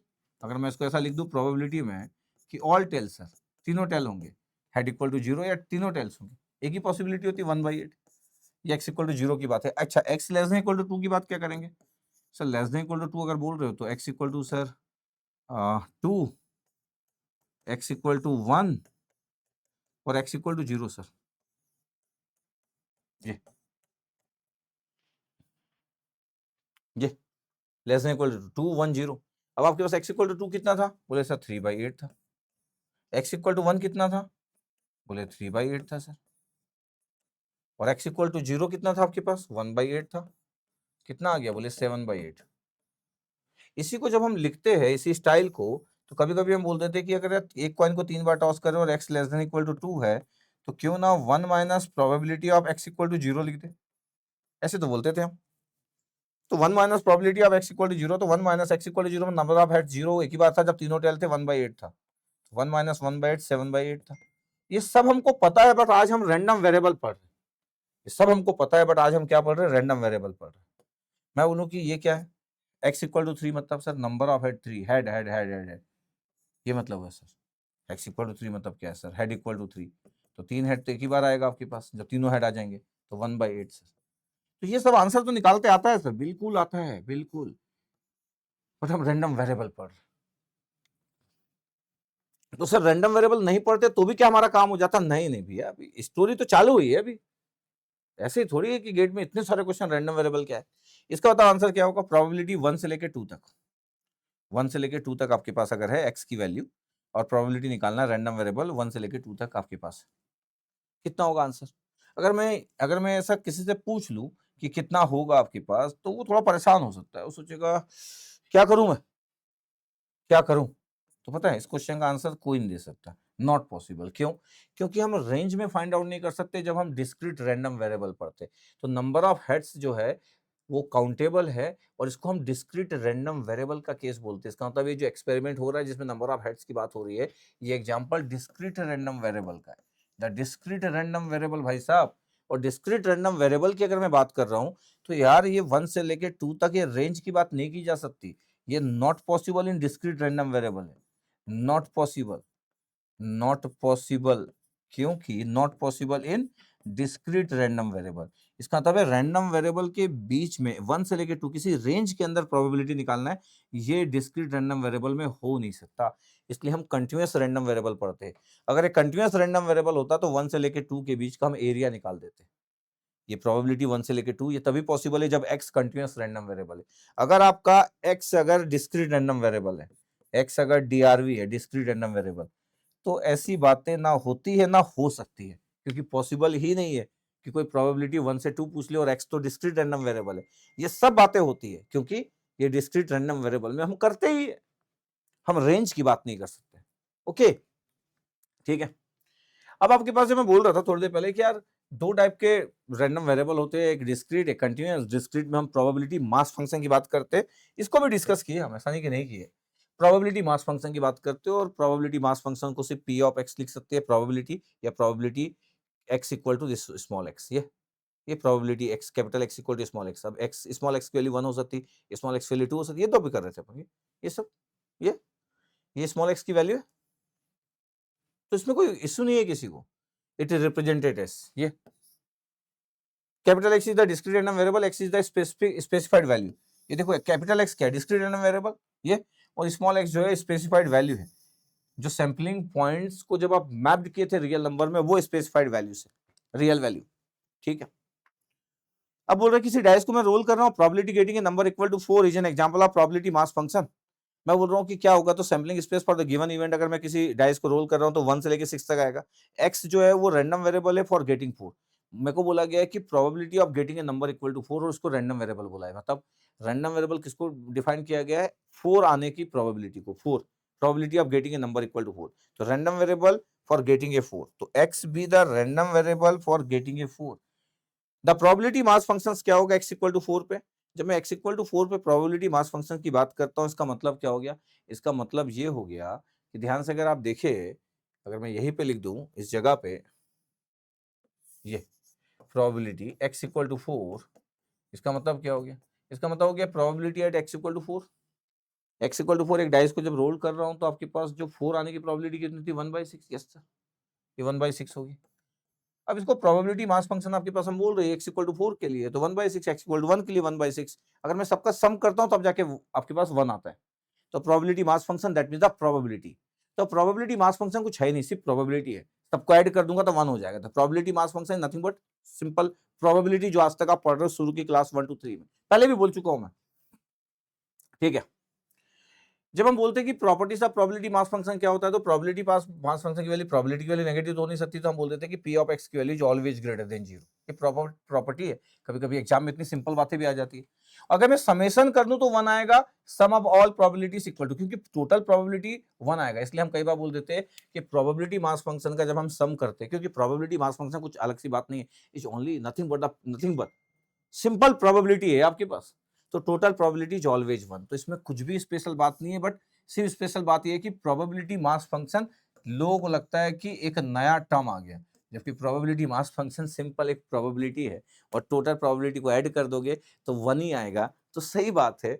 और प्रोबेबिलिटी मास फंक्शंस की वैल्यू को कोई बोलता है ग्रेटर देन 0, तो प्रोबेबिलिटी की वैल्यू ग्रेटर देन 0 ही होगी, वो नेगेटिव कैसे हो जाए। ओके, अब आज का हमारा जो है प्रोबेबिलिटी डेंसिटी फंक्शन पे फोकस करते हैं। प्रोबेबिलिटी डेंसिटी फंक्शन एक फंडामेंटल कंसेप्ट है प्रोबेबिलिटी का, स्टैटिक्स का, specially for the continuous random variable. तो प्रोबेबिलिटी डेंसिटी जो फंक्शंस होता है वो आपके पास एक फंडामेंटल कंसेप्ट होता है प्रोबेबिलिटी का, स्टैटिक्स का, और specially for the continuous random variable का।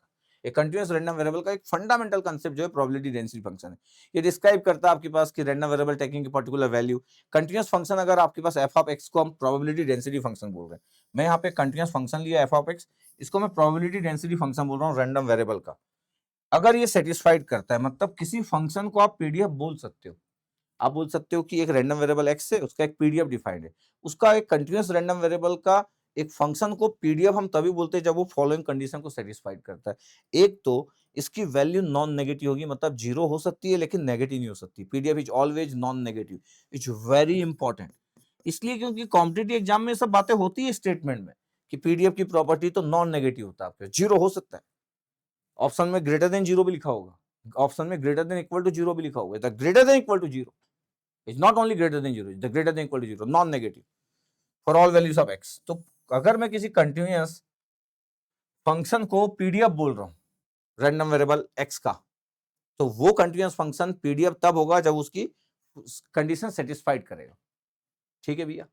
नॉर्मलाइजेशन आपके पास हम बोलते हैं total area under the curve. देखो नॉर्मलाइजेशन टर्म लिखा है, कभी कोई पूछता नहीं कि नॉर्मलाइजेशन क्या होता है, ऐसा कोई जरूरत नहीं पड़ती क्योंकि इतना डिटेलिंग कौन करे। Total area under the PDF curve is 1। इसका मतलब है कि कंटीन्यूअस रैंडम वेरिएबल में अगर मेरे को बात करना है तो मैं इसका टोटल एरिया निकालूंगा तो 1 आएगा, मतलब टोटल प्रोबेबिलिटी, क्योंकि डिस्क्रीट रैंडम वेरिएबल तो है नहीं। तो कंटीन्यूअस रैंडम वेरिएबल में हम पीडीएफ की बात करते हैं और पीडीएफ में तो हम एरिया की बात करेंगे और एरिया ही प्रोबेबिलिटी होता है। द पीडीएफ इज नॉर्मलाइज कोई बोलता है, इसका मतलब है कि area under continuous PDF is unity. Normalization का मतलब होता है, आपके पास कहीं पे लिखा हुआ है ये, the PDF is normalized. The PDF is normalize का मतलब होता है कि area under continuous PDF is unity. PMS is normalize बोल रहा है, इसका मतलब होता है कि सम और ऑल और द, अगर मैं सम करूं all values of discrete PMF का तो यूनिटी होगा। अगर कोई नॉर्मलाइज बोल दे रहा है, इसका मतलब है नॉर्मलाइज होता ही है। एक प्रोबेबिलिटी मास फंक्शन को जब हम नॉर्मलाइज बोलते हैं, इसका मतलब सम कर दिया जाए सभी प्रोबेबिलिटी को तो 1 आएगा। और अगर हम पीडीएफ में अगर बोलते हैं कि नॉर्मलाइज, इसका मतलब है कि अगर मैं उसका एरिया निकालूं total minus infinite to infinite तो उसका एरिया विल बी 1। ठीक है। हम किसी इंटरवल में प्रोबेबिलिटी की बात तभी कर सकते हैं जब वो कंटीन्यूअस रैंडम वेरिएबल है। तो the probability that the random variable x lies with in interval a, b, it's mean of probability density function given by the integral. ये आपके पास है प्रोबेबिलिटी डेंसिटी फंक्शन। क्या आपके पास हो गया? The probability that the random variable x lies with in interval a, b is probability density is meaning of probability density function given by the integral of the PDF over that interval। Mean क्यों लिखा हुआ जब जरूरत नहीं थी? The probability that the random variable x lies with in an interval a, b means probability density function given by the integral of the PDF। That means आपके पास लिखना था, that means of probability density function given by the integral. अच्छा देखो, अगर मेरे को ए से B के बीच में अगर प्रोबेबिलिटी फाइंड आउट करना है तो सिर्फ मैं कहाँ पे फाइंड आउट कर सकता हूँ, ए से b f of x d x. ये क्या डिस्क्रीट रैंडम वेरिएबल में पॉसिबल है? नहीं है। ये इसलिए पॉसिबल है क्योंकि कैपिटल एक्स जो है वो कंटिन्यूअस रैंडम वेरिएबल है। आप पर्टिकुलर रेंज में आप निकाल सकते हो प्रोबेबिलिटी, और ये आपको इंटीग्रेट करना पड़ता है क्योंकि इंटीग्रेशन मतलब ही एरिया होता है जब आप पीडीएफ की बात करते हो। क्या ऐसा डिस्क्रीट रैंडम वेरिएबल में पॉसिबल है? नहीं सर, ऐसा डिस्क्रीट रैंडम वेरिएबल में पॉसिबल नहीं है। उसके लिए कंटीन्यूअस रैंडम वेरिएबल होना चाहिए क्योंकि मेरे पास इनफाइनाइट नंबर ऑफ वैल्यूज होती है इस पर्टिकुलर रेंज के बीच में, ए से बी के बीच में, ये ए टू बी। ठीक है, जैसे ए से बी आपके पास हम तो पढ़ते भी थे, नॉर्मल डिस्ट्रीब्यूशन है, मेरे को इसके बीच का एरिया फाइंड आउट करना है, तो मैं प्रोबेबिलिटी बोलूंगा ए से बी के बीच में निकालो तो ये एरिया निकल जाएगा। इसका मतलब ये एरिया हो गया आपके पास, ये किसका एरिया हो गया? इसका, ए से बी के बीच का, ये इसका एरिया हो गया जो शेडेड एरिया दिख रहा है आपके पास शेडेड रीजन में। इसका मतलब है कि जब आपके पास नॉर्मल डिस्ट्रीब्यूशन, ये पीडीएफ है, probability density function normal distribution हम पढ़ के आ रहे हैं, तो हम एरिया जो इसके बीच में फाइंड आउट करना, ये इसकी प्रोबेबिलिटी है। ओके, ठीक है। अब होता क्या है कि प्रोबेबिलिटी मास फंक्शन पहले भी मैं बात किया हूं, आज भी बात कर देता हूं कि प्रोबेबिलिटी मास फंक्शन जो होता है आपके पास टाइप्स ऑफ वेरिएबल है, आपके पास डिस्क्रीट रैंडम वेरिएबल होता है आपके पास, ये कंटीन्यूअस रैंडम वेरिएबल में पीडीएफ की बात करते हैं, बार बार हम रिपीट करते जा रहे हैं कि पीएमएफ क्या है, पीडीएफ क्या है, वो स्पेसिफाइड इंटरवल में होता है, पीएमएफ एक पर्टिकुलर स्पेसिफिक वैल्यू पे भी होता है, बट पीएमएच इवैल्यूएटेड स्पेसिफिक पॉइंट, ये आपके पास स्पेसिफाइड इंटरवल, ये सब बेसिक बातें हैं। अब जैसे मैं एग्जांपल ले लूं, क्या एग्जांपल ले लिया, मैं बोल दूं यार कि एक probability density function of random variable है, जैसे मेरे को बोला कि पीडीएफ गिवन है किसी रैंडम वेरिएबल का, probability density function of random variable, और बोला कि बताओ इसकी वैल्यू बताओ, प्रोबेबिलिटी की वैल्यू बताओ x greater than 5, x greater than 5 की बात कर रहा है, और पता है आपके पास क्या दिखा है, f of x equal to क्या दिख रहा है, 1/5 e की पावर माइनस x बाई 5 और x greater than equal to 0। मतलब डिफाइन किस में है ये, x की वैल्यू देखो ग्रेटर देन इक्वल टू 0, मतलब रेंज क्या है इसमें, अगर मैं ध्यान से बोलूँ तो रेंज कितना है इसमें, अगर ध्यान से देखा जाए 0 से लेके इन्फानाइट तक दिख रहा है आपको, इन्फानाइट में इक्वल टू लगाना नहीं चाहिए कभी भी, इज नॉट गुड क्योंकि रियल वैल्यू होता नहीं है, बट ठीक है, 0 से इन्फानाइट है आपके पास x का रेंज। मेरे को बोल रहा find the value of probability x greater than 5। जब मैं बोलता हूँ ना कि probability x greater than small x, ये तो कोई स्मॉल x की value 5, capital X greater than 5, ये स्पेसिफिक वैल्यू है, ये तो specific value small x equal to 5। ये अब मेरे को पता है कि यहाँ पे जो आपके पास रेंज होगा, मेरे को अब इसके इसके इसमें निकालना है, 5 से ज्यादा पे फाइंड आउट करना है, तो 5 से ज्यादा मतलब कितना हो सकता है, 5 से ज्यादा मतलब 5 से लेके इनफाइनाइट तक, ये हुआ। जब आपको बोला गया कि इस रेंज में निकालो x ग्रेटर देन 5 में, तो 5 से ज्यादा, तो 5 से इनफाइनाइट तक आपके पास वैल्यू होगी, और ये f ऑफ x होगा, क्योंकि जैसे आप पीडीएफ का आपके पास आप करते हो f ऑफ x ये dx, इसका मतलब मैं इसकी प्रोबेबिलिटी फाइंड आउट कर सकता हूँ। तो किसी भी पीडीएफ में अगर मेरे को प्रोबेबिलिटी फाइंड आउट करना है तो मेरे को देखना है कि मेरे को किस रेंज में फाइंड आउट करना है, मैं सिंपली इंटीग्रेट कर दूंगा यार, निकल जाएगा। क्या निकल जाएगा सर? इसका प्रोबेबिलिटी निकल जाएगा, 5 से लेके इनफाइनाइट में इंटीग्रेट कर दो। सर ये फंक्शन तो डिफाइंड था 0 टू इनफाइनाइट, लेकिन मेरे को गिवन कितना है, x ग्रेटर देन 5 गिवन है भाई साहब, तो क्या इजीली सॉल्व हो जाएगा? बिल्कुल इजीली सॉल्व हो जाएगा। कैसे इजीली सॉल्व हो जाएगा? अगर मैं बोलूं इजीली अगर मेरे को सॉल्व करना है तो ये हो गया आपके पास f ऑफ x की वैल्यू कितना है, प्रोबेबिलिटी डेंसिटी फंक्शंस की वैल्यू कितना आपके पास 1/5 e की पावर माइनस x बाई 5 और x ग्रेटर देन 0, ऐसे ही था। जब मेरे को प्रोबेबिलिटी फाइंड आउट करना है capital X greater than 5, capital X greater than 5, यही नंबर जो हो गया आपके पास 5 से लेके इनफाइनाइट हो गया, 1/5 e की पावर माइनस x बाई 5 और ये dx हो गया। इतना आ रहा, देखो जरा ध्यान से, यस।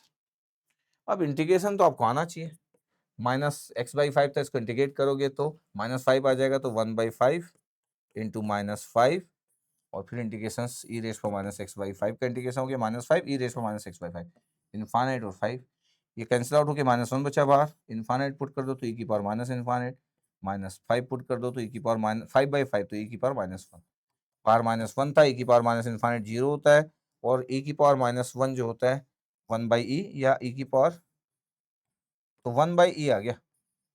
इसका मतलब अगर मैं आंसर की बात करूँ कि आंसर कितना है, तो ई इनवर्स है। अब एग्जाम में जब आप देखोगे तो आपके पास 3 तरीके से आंसर लिखा रहेगा, आंसर ऐसा लिखा हो सकता है, आंसर का फॉर्म ऐसा हो सकता है 1/e सही है, ई इनवर्स सही है, या 0.368, सब एक ही बात होती है, ये सब एक ही बात है, ये आपके पास निकल गया। इसका मतलब है कि मेरे को कंटीन्यूअस रैंडम वेरिएबल देखे प्रोबेबिलिटी के यही क्वेश्चन पूछे रहते हैं, अगर आप पिछले इतने सालों में देखोगे तो खूब दिखेंगे कलेक्शन, यही पूछा है, यही पूछा है, बट मेरे को चाहिए कि यार आप अच्छे से समझो पहले, सिर्फ ये नहीं कि सर मैं बता दिया कि यार जो मिलेगा इंटीग्रेट कर देना, जो रेंज दिया रहेगा। नहीं नहीं, आराम से सीखो, स्टाइल सीखो, कैलकुलेटर को सीखो। देखो जरा ध्यान से, जब मैं इंटीग्रेट कर रहा हूं आपके पास तो ये प्रोबेबिलिटी आपके पास एफ ऑफ एक्स है, स्मॉल एक्स दिया रहेगा फंक्शन में, यहाँ पे स्मॉल एक्स दिया रहेगा, ये स्मॉल एक्स दिया रहेगा, ये स्मॉल एक्स दिया रहेगा, ये फंक्शन में स्मॉल एक्स दिया रहेगा, एक्स आपके पास वेरी है क्योंकि ये स्पेसिफाइड वैल्यूज है आपके पास, और capital x that mean the random variable जो कि वैल्यूज आपके पास असाइन है। ये कैपिटल एक्स में आपके पास 5 से ज्यादा पे वैल्यू बोल रहा है तो 5 से लेके इनफाइनाइट तक ले लिया अपन। अच्छा, अगर ये पीडीएफ बोल रहा है तो ये बात भी श्योर है कि इसका एरिया 1 आएगा। 0 से इनफाइनाइट अगर मैं कर लूँ, अगर इस फिगर को देखो ध्यान से, अगर मैं एक्स्ट्रा बात करना चाहूँ, जैसे मैं बोलता हूँ हमेशा मेरे को एक्स्ट्रा बात करना पसंद है, क्वेश्चन का आंसर तो आ गया। एफ ऑफ एक्स क्या है सर? एफ ऑफ एक्स जो है ना सर, 1/5 e की पावर माइनस x/5 है सर, इतना है, और x ग्रेटर देन 0 है सर। बताओ 0 पे कितना आएगा? F of 0 sir, f of 0 करोगे तो 1/5 e की पावर माइनस 0, e की पावर माइनस 0 1 हो जाएगा, 1/5 आ जाएगा, बिल्कुल सही। इनफाइनाइट करोगे तो सर 1/5 e की पावर माइनस इनफाइनाइट करोगे तो सर 0 आ जाएगा। इसका मतलब क्या है? इसका मतलब है सर कि ये फिगर ऐसा है, ये प्रोबेबिलिटी डेंसिटी फंक्शन है सर, ये प्रोबेबिलिटी डेंसिटी फंक्शन है, ये आपके पास है दिस वन। पता है 0 पे कितनी वैल्यू थी? 1/5 सर, इनफाइनाइट पे 0 हो गए। ये था पीडीएफ। अच्छा, पीडीएफ की प्रॉपर्टी क्या होती है? पीडीएफ की प्रॉपर्टी ये होती है कि इसके इनसाइड में जो भी आपके पास दिया है इसका एरिया जो होना चाहिए वो 1 होना चाहिए। तब ये इसका जो एरिया होना चाहिए 1 होना चाहिए। ये अगर एरिया 1 नहीं हुआ सर तो फिर पीडीएफ गलत लिखा है, पीडीएफ तो हो नहीं सकता, एरिया 1 होना चाहिए। अच्छा, अगर आपको चेक करना है, अगर मैं बोलूँ आपको चेक करने का मन कर रहा है कि सर मैं चेक करना चाहता हूँ सर एफ ऑफ एक्स, क्योंकि अभी तो हम पीडीएफ पढ़ना चालू किए, जल्दी से भागने की जरूरत नहीं अपने को। अपन सोचे कि यार चलो फटाफट आगे बढ़ते। ये मेरे को पता है कि हम लिखते हैं minus infinite to infinite f of x d x, ये प्रॉपर्टी है पीडीएफ की, ये प्रॉपर्टी होती है, आपको पता है कि property, the property of PDF, ये प्रॉपर्टी है पीडीएफ की, the most important property of PDF ये। बट मेरा तो एक्स ग्रेटर देन 0 है, इसका तब है मेरा जो रेंज होगा वो चेंज हो गया अकॉर्डिंग टू क्वेश्चंस। मेरा x greater than 0 negative value of x के लिए डिफाइंड नहीं, तो मैं 0 से इनफाइनाइट लिखूंगा इसी को, F of x d x को कितना आना चाहिए? 1 आना चाहिए। पीडीएफ तो 1 ही आना चाहिए जितना भी रेंज में डिफाइंड है। अच्छा, अब इसको हम चेक कर लेते हैं, चलो चेक करने जाते हैं हम लोग, चेक करने चलते हैं अपन। चेक करने जब गए तो 0 से इनफाइनाइट में इंटीग्रेट करने चले गए, 1/5 e की पावर माइनस x/5 dx, तो 1/5 था, -5 और आ गया, तो 1/5 के साथ -5 और आ गया, और e की पावर माइनस x/5 और इनफाइनाइट और 0, तो सर ये आ गया सर -1, इनफाइनाइट पुट किया तो 0, 0 पुट किया तो 1, और ये आंसर आ गया 1, -1 और बाहर का -1 और -1 +1 आ गया। प्रूफ हो गया हमारा, प्रूफ। अच्छा, हम जब पीडीएफ बोल रहे हैं, एग्जाम में आपको चेक करने की जरूरत नहीं कि पीडीएफ दिया तो एरिया 1 है कि नहीं।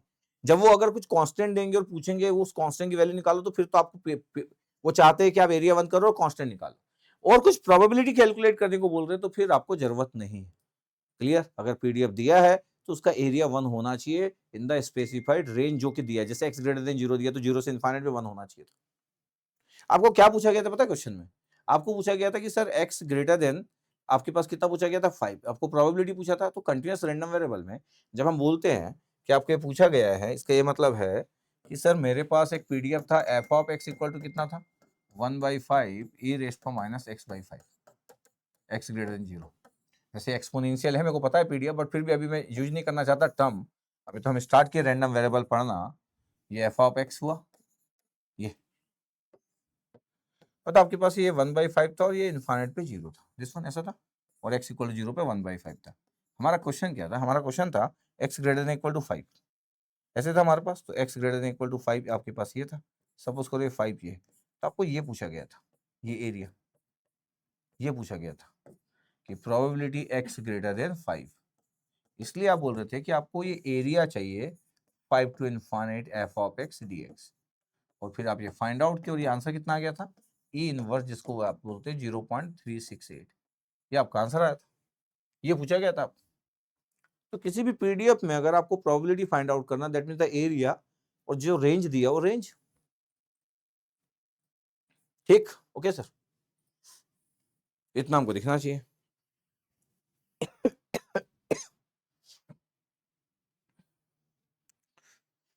तो अभी क्या करते हैं अपन कि अभी फिर ये वाले पार्ट को अपन अगली क्लास में करेंगे। आज का छोटा सा ही पार्ट रखा, मैं बेसिक ही बताया आपको कि बेसिक स्टोरी बताया आपको, story of random variable. I hope कि आपको स्टोरी ऑफ रैंडम वेरिएबल समझ आ गई। फिर मैं इसके पैरामीटर की बात करूंगा नेक्स्ट क्लास में, जल्दी ही कर लूंगा मैं। Parameters of random variable, statistical parameters of random variable, mean पढ़ाऊंगा, प्रॉपर्टीज ऑफ एक्सपेक्टेशन पढ़ाऊंगा, मतलब मीन पढ़ाऊंगा, बहुत ही बेहतरीन पढ़ाऊंगा मैं आपको आगे का। ऐसा आपका फेवरेट टॉपिक बन जाएगा ये, और आपको लगेगा सर अब तो खेल लेंगे उसको, आराम से हम खेल लेंगे, चाहे कोई कुछ भी पूछ ले, पूरे आईआईटी के प्रोफेसर मिलके कुछ भी पूछ ले, 99.9% श्योर हूं कि कोई कुछ भी पूछ ले। But story of random variable क्या है? स्टोरी ऑफ रैंडम वेरिएबल जो है, उसमें आपके पास एक कंटीन्यूअस रैंडम वेरिएबल होता है जिसका पीडीएफ दिया रहता है, और उसका एरिया 1 होता है तो फिक्स है, और कोई प्रोबेबिलिटी पूछ रहा है, दैट मींस वो एरिया पूछ रहा है फ्रॉम 5 टू इनफाइनाइट। जब आपको x ग्रेटर देन 5 पूछ रहे हैं, इसका मतलब है कि x ग्रेटर देन 5, ये पूछ रहे हैं। अच्छा, जब पूछते समय कैपिटल एक्स ही लिखे रहते, फिर फंक्शन जब आप लिख रहे हो तो स्मॉल एक्स है। तो मैं पहले ही बोला हूं कि इसको किसी बात के लिए परेशान नहीं होना है कि सर यहाँ पे कैपिटल एक्स है, मेरे को लगता है कि यहाँ पे कैपिटल एक्स है, यस सर, यहाँ पे स्मॉल एक्स है सर, यस सर, यहाँ पे स्मॉल एक्स है, यस सर, ये सब स्मॉल एक्स है, ये स्मॉल एक्स है, ये कैपिटल एक्स है। तो मैं बोल रहा हूँ कि अगर कोई मैसे पढ़ रहा है तो उसको प्रॉब्लम नहीं होना चाहिए। Capital x is the random variable, और उसकी जो वैल्यू है वो ग्रेटर देन 5 होना चाहिए। अब रैंडम वेरिएबल तो एक रियल वैलिड फंक्शन होता है। स्मॉल एक्स तो हम लिखते ही आपके पास, क्योंकि हमको पता ही है कि हमारे पास जो सैंपल जो पॉइंट थे, जो आउटकम्स थे, उसी को रियल नंबर लाइन में हम स्पेसिफाई किए थे। यही होता है आपके पास ये। तो ये आपके पास जब हम इंटीग्रेशन की बात करते हैं, फंक्शन लिखना चालू कर दे, तो ये सब एक्स की वैल्यूज है। एक्स की वैल्यू 0, 1, 2, तो जो स्पेसिफाइड वैल्यूज होती है वो सब एक्स है। कैपिटल एक्स में ये जो 5 है वो स्मॉल एक्स है। ये जो 5 है आपके, ये जो स्मॉल एक्स है, ये जो 5 दिख रहा है, 5, ये एक्स है, ये एक्स है। हमको क्लियर रहना चाहिए, ठीक है। तो अभी तो मैं जैसे एक एग्जांपल लिया, एग्जांपल नंबर 3 में पहुंचा, और ये आपको पता था इसलिए इसमें ज्यादा मैं दिया नहीं कि आपको प्रोबेबिलिटी मास फंक्शन पता है, पीडीएफ पता है, क्योंकि पिछली क्लासेस से पढ़ा रहा हूँ, नॉर्मल डिस्ट्रीब्यूशन पढ़ा चुका हूँ। इसमें आपको इशू नहीं होना चाहिए। नॉर्मलाइज एक टर्म है, नॉर्मलाइजेशन का मतलब ये होता है कि कोई पीडीएफ है तो उसका एरिया 1 होगा, और पीएमएफ है तो उसका टोटल जो सम होगा प्रोबेबिलिटीज का वो 1 होगा। तो पीडीएफ के बारे में पढ़ना चालू कर रहे हैं हम कि नॉन नेगेटिव होता है आपके पास, हमेशा 0 हो सकता है लेकिन नेगेटिव नहीं हो सकता। ये फिर मैं ये सब बताया आपको कि कैसे लिखने का तरीका होता है आपके पास, लिखने के तरीके में कोई इशू नहीं होना चाहिए। This one is very important. क्या डिस्क्रीट रैंडम वेरिएबल में ऐसी बात नहीं की जा सकती, बट कंटीन्यूअस रैंडम वेरिएबल में बिल्कुल बिल्कुल रेंज की बात करेंगे भाई। 1 से लेके 2 बात कर सकते हैं। अब इसी क्वेश्चन में अगर मैं बोल देता ये 1 से लेके 2, इसमें बात की जा सकती थी, किसमें? इसमें बात की जा सकती थी 1 से लेके 2 तक, इस क्वेश्चन में, कि प्रोबेबिलिटी 1 से लेके 2 तक फाइंड आउट करना। हाँ, इसमें बात की जा सकती थी, तो कंटीन्यूअस रैंडम वेरिएबल है। ये तो कंटीन्यूअस फंक्शन के फॉर्म में दिया आपके पास, तो कंटीन्यूअस रैंडम वेरिएबल है। अगर मैं बोल दूं कि सर मेरे को इसमें 1 से लेके 2 तक फाइंड आउट करना है, तो क्यों नहीं निकलेगा? निकल जाएगा। इसमें अगर मेरे को बोल दिया जाए कि सर मेरे को निकालना है कि sir f of x equal to, अच्छा, जो भी आपके पास ये फंक्शन होते हैं, आपके पास e की पावर 5, e की पावर माइनस x/5 था, और x greater than equal to 0 था, यही था। अब जो मेरे को पता है कि फिगर ये इधर continuous random variable F of x है, ये डिस्क्रीट रैंडम वेरिएबल में एक्स तो होता है, एक्स एक्सिस तो यही होगा, बट यहाँ प्रोबेबिलिटी होता है, पी ऑफ एक्स होता है। ये कंटीन्यूअस रैंडम वेरिएबल में एफ ऑफ एक्स होता है, कंटीन्यूअस रैंडम वेरिएबल में एफ ऑफ एक्स होता है। और जितने 99% क्वेश्चन आते हैं इसी के आते हैं, एक्स इक्वल टू 0 पे 1/5 है। अच्छा, मेरे को बोला गया है कि सर क्या निकालना है, तो बोला एक्स इक्वल टू मेरे को प्रोबेबिलिटी फाइंड आउट करना है 1 से लेके 2, ये मेरे को फाइंड आउट करना है। इसका मतलब क्या हो गया? इसका मतलब हो गया सर ये 1 है, सपोज करो ये 1 है, और ये सर 2 है, मतलब सर मेरे को ये फाइंड आउट करना है, ये 1 से लेके 2 के बीच में ये फाइंड आउट करना है। क्या होगा सर? इजीली सॉल्व कर लेंगे हम लोग। कैसे इजीली सॉल्व कर लेंगे? अगर मेरे को बोला गया है ये फाइंड आउट करना है प्रोबेबिलिटी 1 से लेके 2, ये जो 1 और 2 है वो स्मॉल एक्स है, तो इंटीग्रेशन का जो रेंज होगा, एक्स की वैल्यू, ये एक्स है, एक्स की वैल्यू x1, x1 मतलब कितना 1, और ये x2 मतलब कितना 2, और F of x d x, भैया इंटीग्रेट कर दो। 1/5 था, इंटीग्रेट किया तो -5 हो गया, और e की पावर -x/5 है, और लिमिट है भैया 2 और 1, -1 बाहर था, जब मैं 2 पुट किया तो e की पावर -2/5 हो गया, और 1 पुट किया तो e की पावर -1/5 हो गया। ध्यान से देखूं तो e की पावर -1/5 माइनस e की पावर -2/5, ये मेरा आंसर है। और ये एरिया आपके पास 1 से लेकर 2 तक का एरिया। अगर मैं बोलूं कि ये एरिया कितना है, ये एरिया किसी पीडीएफ का एरिया कितना होता है जो प्रोबेबिलिटी से निकलता है, प्रोबेबिलिटी ऑफ पीडीएफ, जो पीडीएफ होता है आपके पास की जो प्रोबेबिलिटी की बात करते हैं वो एरिया होता है। और ये एरिया कितना निकला, e की पावर -1/5 से e की पावर -2/5, ये इतना एरिया निकला। Okay, yes sir. तो यही मैं बात कर रहा था। तो कंटीन्यूअस रैंडम वेरिएबल है तो हम प्रोबेबिलिटी और यही सब बातें की जाएगी, और फिर कुछ पैरामीटर्स की बात करने वाले थे जो आज नहीं किया अपन। ठीक है, तो आई होप आपको इतना क्लियर हुआ, ये मैं एक्सप्लेन किया। तो ये स्टोरी ऑफ रैंडम वेरिएबल हो गया। ठीक है, स्टोरी ऑफ रैंडम वेरिएबल हो गया। और ये आपके पास प्रोबेबिलिटी था, नंबर ऑफ हेड्स थे, ये फिगर बहुत बड़ा इंपॉर्टेंट था। और हम शुरू से जानते भी, इसलिए हम टॉस वाली बातों को बहुत देर तक बात नहीं की, क्योंकि ऑलरेडी आपको पता है, क्योंकि हम पूरा प्रोबेबिलिटी पढ़ के आ रहे, तो ये हमको टॉसिंग के बारे में अच्छा आइडिया है। ठीक है, प्रोबेबिलिटी डिस्ट्रीब्यूशन फंक्शन पढ़ चुके थे, ये रैंडम वेरिएबल को कैसे असाइन करते। अच्छा, मैं अभी इस पे ज्यादा फोकस नहीं किया, मीन वेरिएंस पे, यही तो पढ़ाऊंगा मैं अगली क्लास में, मैं यही पढ़ाऊंगा, इसलिए मैं इस पे ज्यादा फोकस नहीं किया, क्योंकि मैं यही पढ़ाने वाला हूँ और बहुत देर तक। ठीक है, फिर ये कैसे हम रैंडम वेरिएबल को सिलेक्ट करते हैं इसकी बात किया, ये सब बताया आपको रैंडम वेरिएबल के सिलेक्शन के बारे में। ये सब हम डिस्कस करेंगे, रेले रैंडम वेरिएबल, ये एक्सपोनेंशियल रैंडम वेरिएबल, ये सब डिस्कस होगा। अब इसका एरिया निकालने जाऊंगा तो 1 आ जाएगा, आराम से प्रूव कर सकता हूँ इसका एरिया 1 है। आपके लिए होमवर्क क्या हुआ, इस वाले का आप इंटीग्रेट करो 0 से इनफाइनाइट, और इसको इस 0 से इनफाइनाइट इंटीग्रेट करो और इसका एरिया 1 निकालो। करो भैया, इसको 0 से इनफाइनाइट, इसको करो 0 से इनफाइनाइट इंटीग्रेट करो, इसका एरिया 1 निकालो। इसका 0 से इनफाइनाइट इंटीग्रेट करो, एरिया 1 निकालो। इसको 0 से इनफाइनाइट इंटीग्रेट करो, एरिया 1 निकालो। इसको 0 से a की वैल्यू 0, और इसमें x की कोई भी वैल्यू हो सकती है, a की वैल्यू और b की वैल्यू ग्रेटर देन 0 है, और x की कोई भी वैल्यू हो सकती है, मतलब x लिखा नहीं है, मतलब माइनस इनफाइनाइट से इनफाइनाइट। तो माइनस इनफाइनाइट से इनफाइनाइट इंटीग्रेट करो, इसका एरिया 1 निकालो, तो एरिया 1 आपके पास हो जाएगा। इसको अभी करने की जरूरत नहीं, क्योंकि इसको तो डील करेंगे। इवन इसको भी आप छोड़ सकते हो, क्योंकि a और b के फॉर्म में आंसर आएगा एक्चुअली। ठीक है, कुछ तो करोगे आप, और ये सब बातें किया मैं। ठीक है, तो ये मैं आपको रैंडम वेरिएबल की एक स्टोरी बताया यार, कि 2 टाइप के रैंडम वेरिएबल होते हैं, डिस्क्रीट और कंटीन्यूअस।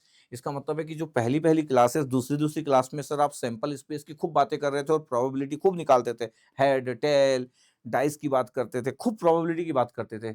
वो सब डिस्क्रीट रैंडम वेरिएबल थे, बस बोलते नहीं थे, क्योंकि टफ हो जाता अगर उसी दिन से हम रैंडम वेरिएबल टर्मोलॉजी में चले जाते, तो बड़ा टफ हो जाता। इसलिए रैंडम वेरिएबल को कई लोग प्रोबेबिलिटी से बाहर पढ़ते हैं, कि यार प्रोबेबिलिटी पढ़ लिया, अब रैंडम वेरिएबल पढ़ेंगे। बाहर नहीं है, रैंडम वेरिएबल बड़ा स्पेशल बना देता है प्रोबेबिलिटी को। बोल रहा हूं ना, दुनिया में जितनी भी बड़ी बड़ी टेक्नोलॉजी, एआई एमएल कोडिंग की बात चल रही है, सब लोग पढ़ रहे हैं ना, आर्टिफिशियल इंटेलिजेंस पढ़ रहे हैं, एमएल की बात कर रहे हैं, डेटा साइंस और आर्टिफिशियल इंटेलिजेंस की बात कर रहे हैं, वहां पे रैंडम वेरिएबल का अपना अच्छा खासा रोल है। पर ठीक है, चलो आज की क्लास एंड करते हैं, नेक्स्ट क्लास में मैं इसके आगे की बात करूंगा। ठीक है, चलो, ओके, थैंक यू।